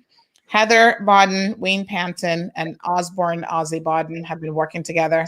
And by the way, folks, if you missed the Conversations With segment with Ozzy that we did this past week, it was really, really amazing. As you guys know, my father was a Bodden Towner. His adult life, he lived in Bodden Town. And, right a throw from Ozzy's business, in fact. And of course, he had some fond memories of him to share with me as well when we were conducting that interview last week. So Wayne, thanks again. Thank you, Sandra. One other thing I want to say is I'm going for my second COVID vaccine shot today. Okay. I want to encourage everyone to go out and get their shots, because this is a large part of the solution. This is the main part of the solution for us to deal with the pandemic situation. So don't be afraid, go out and get your shots, please. Be a part of the solution. Don't be afraid. yes, you may have. I haven't had any discomfort. I haven't had any problems from it. Okay. Maybe it'll happen, but I'm going to get my second one today, and I want to be a part of the solution. Okay, So good. just pushing All right. that. Thank you. You so much. Have a great day, everybody. Thank you. And I know we haven't been talking a whole lot about vaccines lately, but there is some good news on how the vaccines are doing in terms of, giving you some immunity from even catching COVID. So maybe next week we'll set aside some time to have some of those discussions. But back to Wayne's point, and this is my rudimentary, I've kind of crossed out the person's name because I don't ever want to run afoul of any privacy when it comes to, people who send me comments, because trust me, I get comments from all sorts of people. But just wanted to share this because I thought this was so incredibly interesting. This is a voter. I think she's retired, so she's got to be probably at least 60, 65 or pretty much close to it. And she says, "Hi, Sandy, it's so-and-so, and I want to personally thank you for being Cayman's voice at a crucial time in her history. You bring to light so much that we would not otherwise know. You're unafraid to bring up the hard issues and have given our people choices in the election by being able to bring the facts out and expose the lies that our people have been subject to for such a long time. I believe you changed politics in Cayman forever. And going forward, we now have a forum to hold our MPs accountable. Thank you." And I responded to her, and then she came back. She said, "Yes, lots of support for what you're doing, but I also know that there's lots of pressure on you to stop you as well," aka Mr. Premier, who said he was going to shut us down before the election. Doesn't seem like that's happening, but I digress. God help us, and I hope that doesn't happen.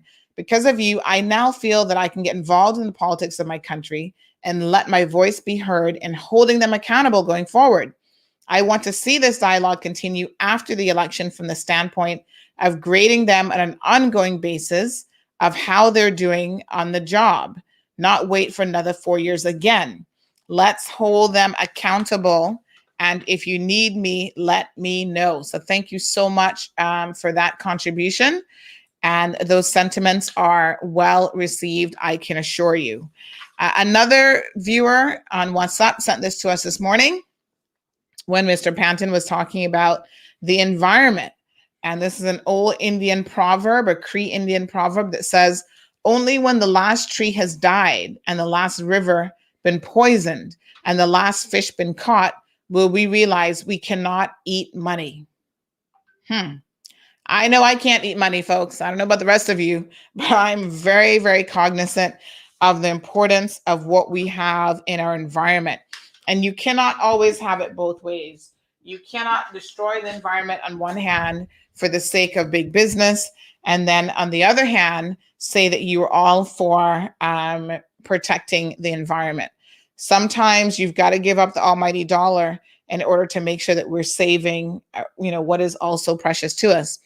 And I have to tell you, when I went to the Botanic Park this weekend, it was just so nice to be out and about. It was hot, but it was beautiful at the same time. I wish I had a little bit more time. Go early in the morning when the sun isn't too brutal. Enjoy what we have on this island because it is so incredibly beautiful and so precious. We got to see wild parrots. Unfortunately, we didn't see any Cayman iguanas this time. I was a bit disappointed about that, but I really enjoyed everything else that was there, all the beautiful orchids. My daughter got to run around freely, and as she said, she's on an adventure exploring, and it just reminded me of how incredibly precious our environment is. And that's a good protected piece of land there at the Botanic Park for the iguanas and for us, I dare say. So let us not forget as well, folks, that, there's lots and lots of information that's coming up before May the 14th. Candidates are welcome to come on the program. Even if they haven't already, they can certainly give us a jingle, and we're happy to accommodate that. Another great saying that I received yesterday, so we were talking about ships, and this one sent this one, which I thought is also so incredibly appropriate. This one says, "The ship is safest when it is in port, but that is not what ships were built for." So imagine that. Safe harbor. So yes, you can stay in port, and that's the safest place to be. But guess what? That's not why you build a ship. You build a ship to sail the seas. So that says so much about shipping and also just about our lives. You know, you can't always play it safe. Playing it safe, that's easy to do. So a couple announcements. The Public Health Administration is now located at the Georgetown Financial Center, the Maitland building, which is at the corner of Fort and Mary Street. And the Cayman Islands Cancer Registry is now going to be located at the Cayman Islands Hospital campus. So a couple changes at the HSA. And the Public Health Department and Immunization Clinic located at the Cayman Islands Hospital remains at its current location. So if you need the cancer registry, they're not going to be at the Cayman Islands Hospital campus. I didn't know that we even had a Cayman Islands Hospital campus, but there you go. And the Public Health Administration has moved to the Maitland building, which is right on the corner of Fort and Mary Street. So please make those notations. And big shout out to the Cayman Islands Cancer Registry. Folks, I think that that's all I've got for you today. Why don't we end the show with a couple more memes? Some of you sent me some. And then a video clip from, I think this was the Progressives back in, when was this? Is this the same video we played earlier? I think that might be the same one. Oh yeah, someone sent this clip, which is kind of funny, via WhatsApp. This was the one I think Charlene said that I had missed.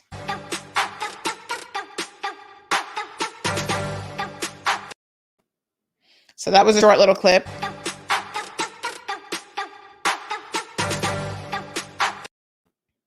So I must say that a lot of the memes have been about the current government, which tends to be the case when people want a change, folks.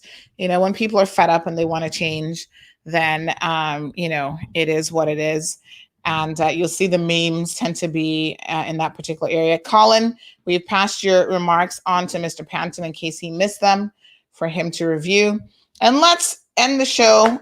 Since we started the show with pettiness, let us end the show reminding Mr. Bush that while he's wasting police resources because we shared a single meme, his poor sister is putting the proverbial curse of her mouth on people, calling them wicked and whatless, and they're ignorant and all sorts of other things. I wonder if she recognizes that she's also used an ICT device to send out that message, and perhaps some of the people listening to that, if they were as petty as you, dear sir, might have been minded to go to the police about her. But, you know, we just try to ignore the pettiness as much as we can. But don't ignore the words. Don't ignore the words.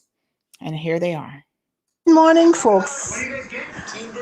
Why don't you all go home to your individual homes and clean some of that dirt that you all have under the beds and the cabinet and pull out the fridge and the stoves? I am so sick and tired of the people that I look up to. And Miss Shirley, nobody, which idiot will believe that certain candidate will deprive Caymanians, West Bayers of their little Skyping and their seamanship?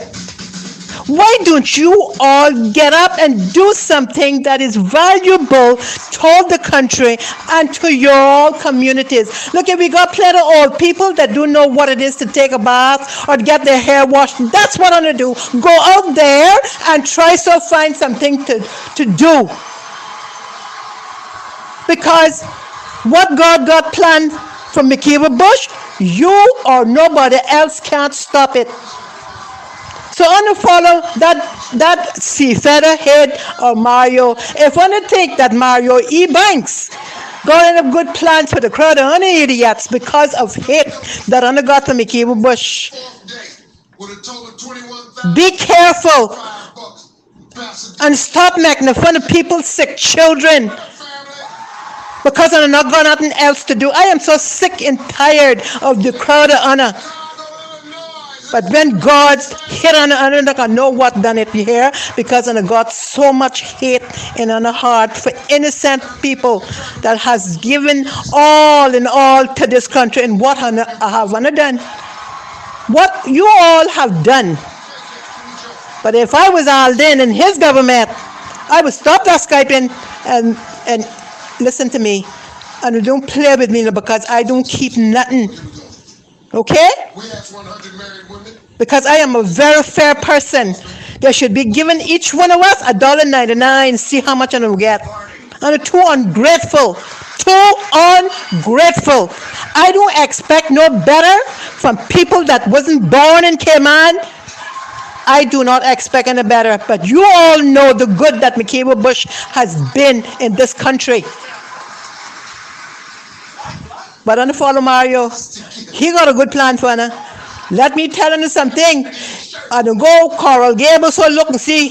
He got, I think it's 2 driving car garage. Eh? He spend most of his time Northside, West Bears.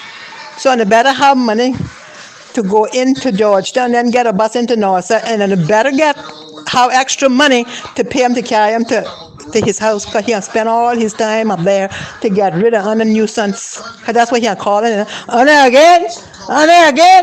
I'm not going to answer unless it was somebody that he know that done his dirty work like last night. Eh? And it's a bunch of worthless people, man. And I don't take everybody for dog. Remember, Mickey, we got siblings, you know? And we love him and we respect our brother. And he can say anything he wants to say about me. But leave the man alone and make the man get on with his work for the country. That's what he's doing, working for the country. But I think that only can bamboozle him, talk all kind of things, and he must sit down with a tongue and teeth in his head. No, he got to speak up for himself. I sick of all the wicked people. But you know what we need? We need what Honduras got a couple months ago. Then I'll be singing something else. Eh? And all have a good day. And ask God to help us and show us. Show us.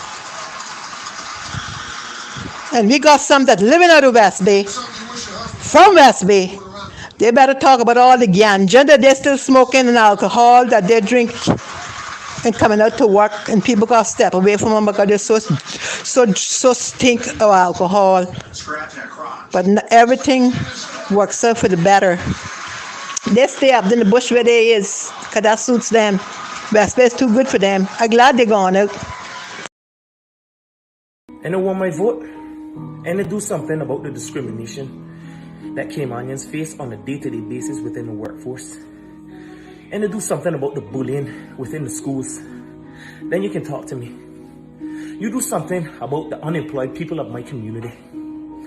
And I'm not talking about after COVID, I'm talking about before it. Because it's been going on for years.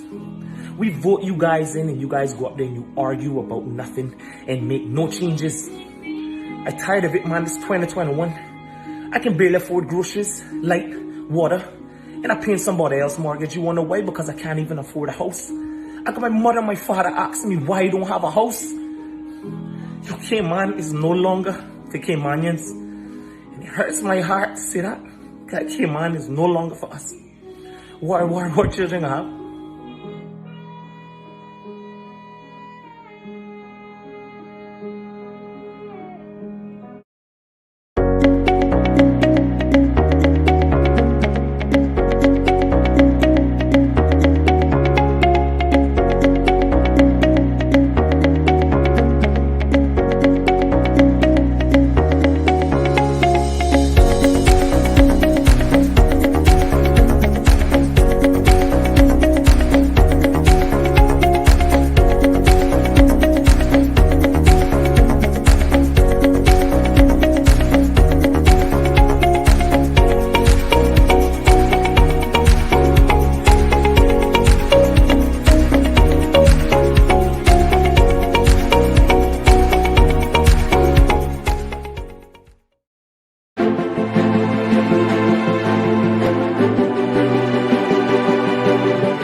Thank you for tuning in to another edition of The Cold Hard Truth. Make sure to check Facebook for showtimes and more information and the latest news at CaymanMarlRoad.com. Subscribe to our IG and Facebook pages to get the latest happenings.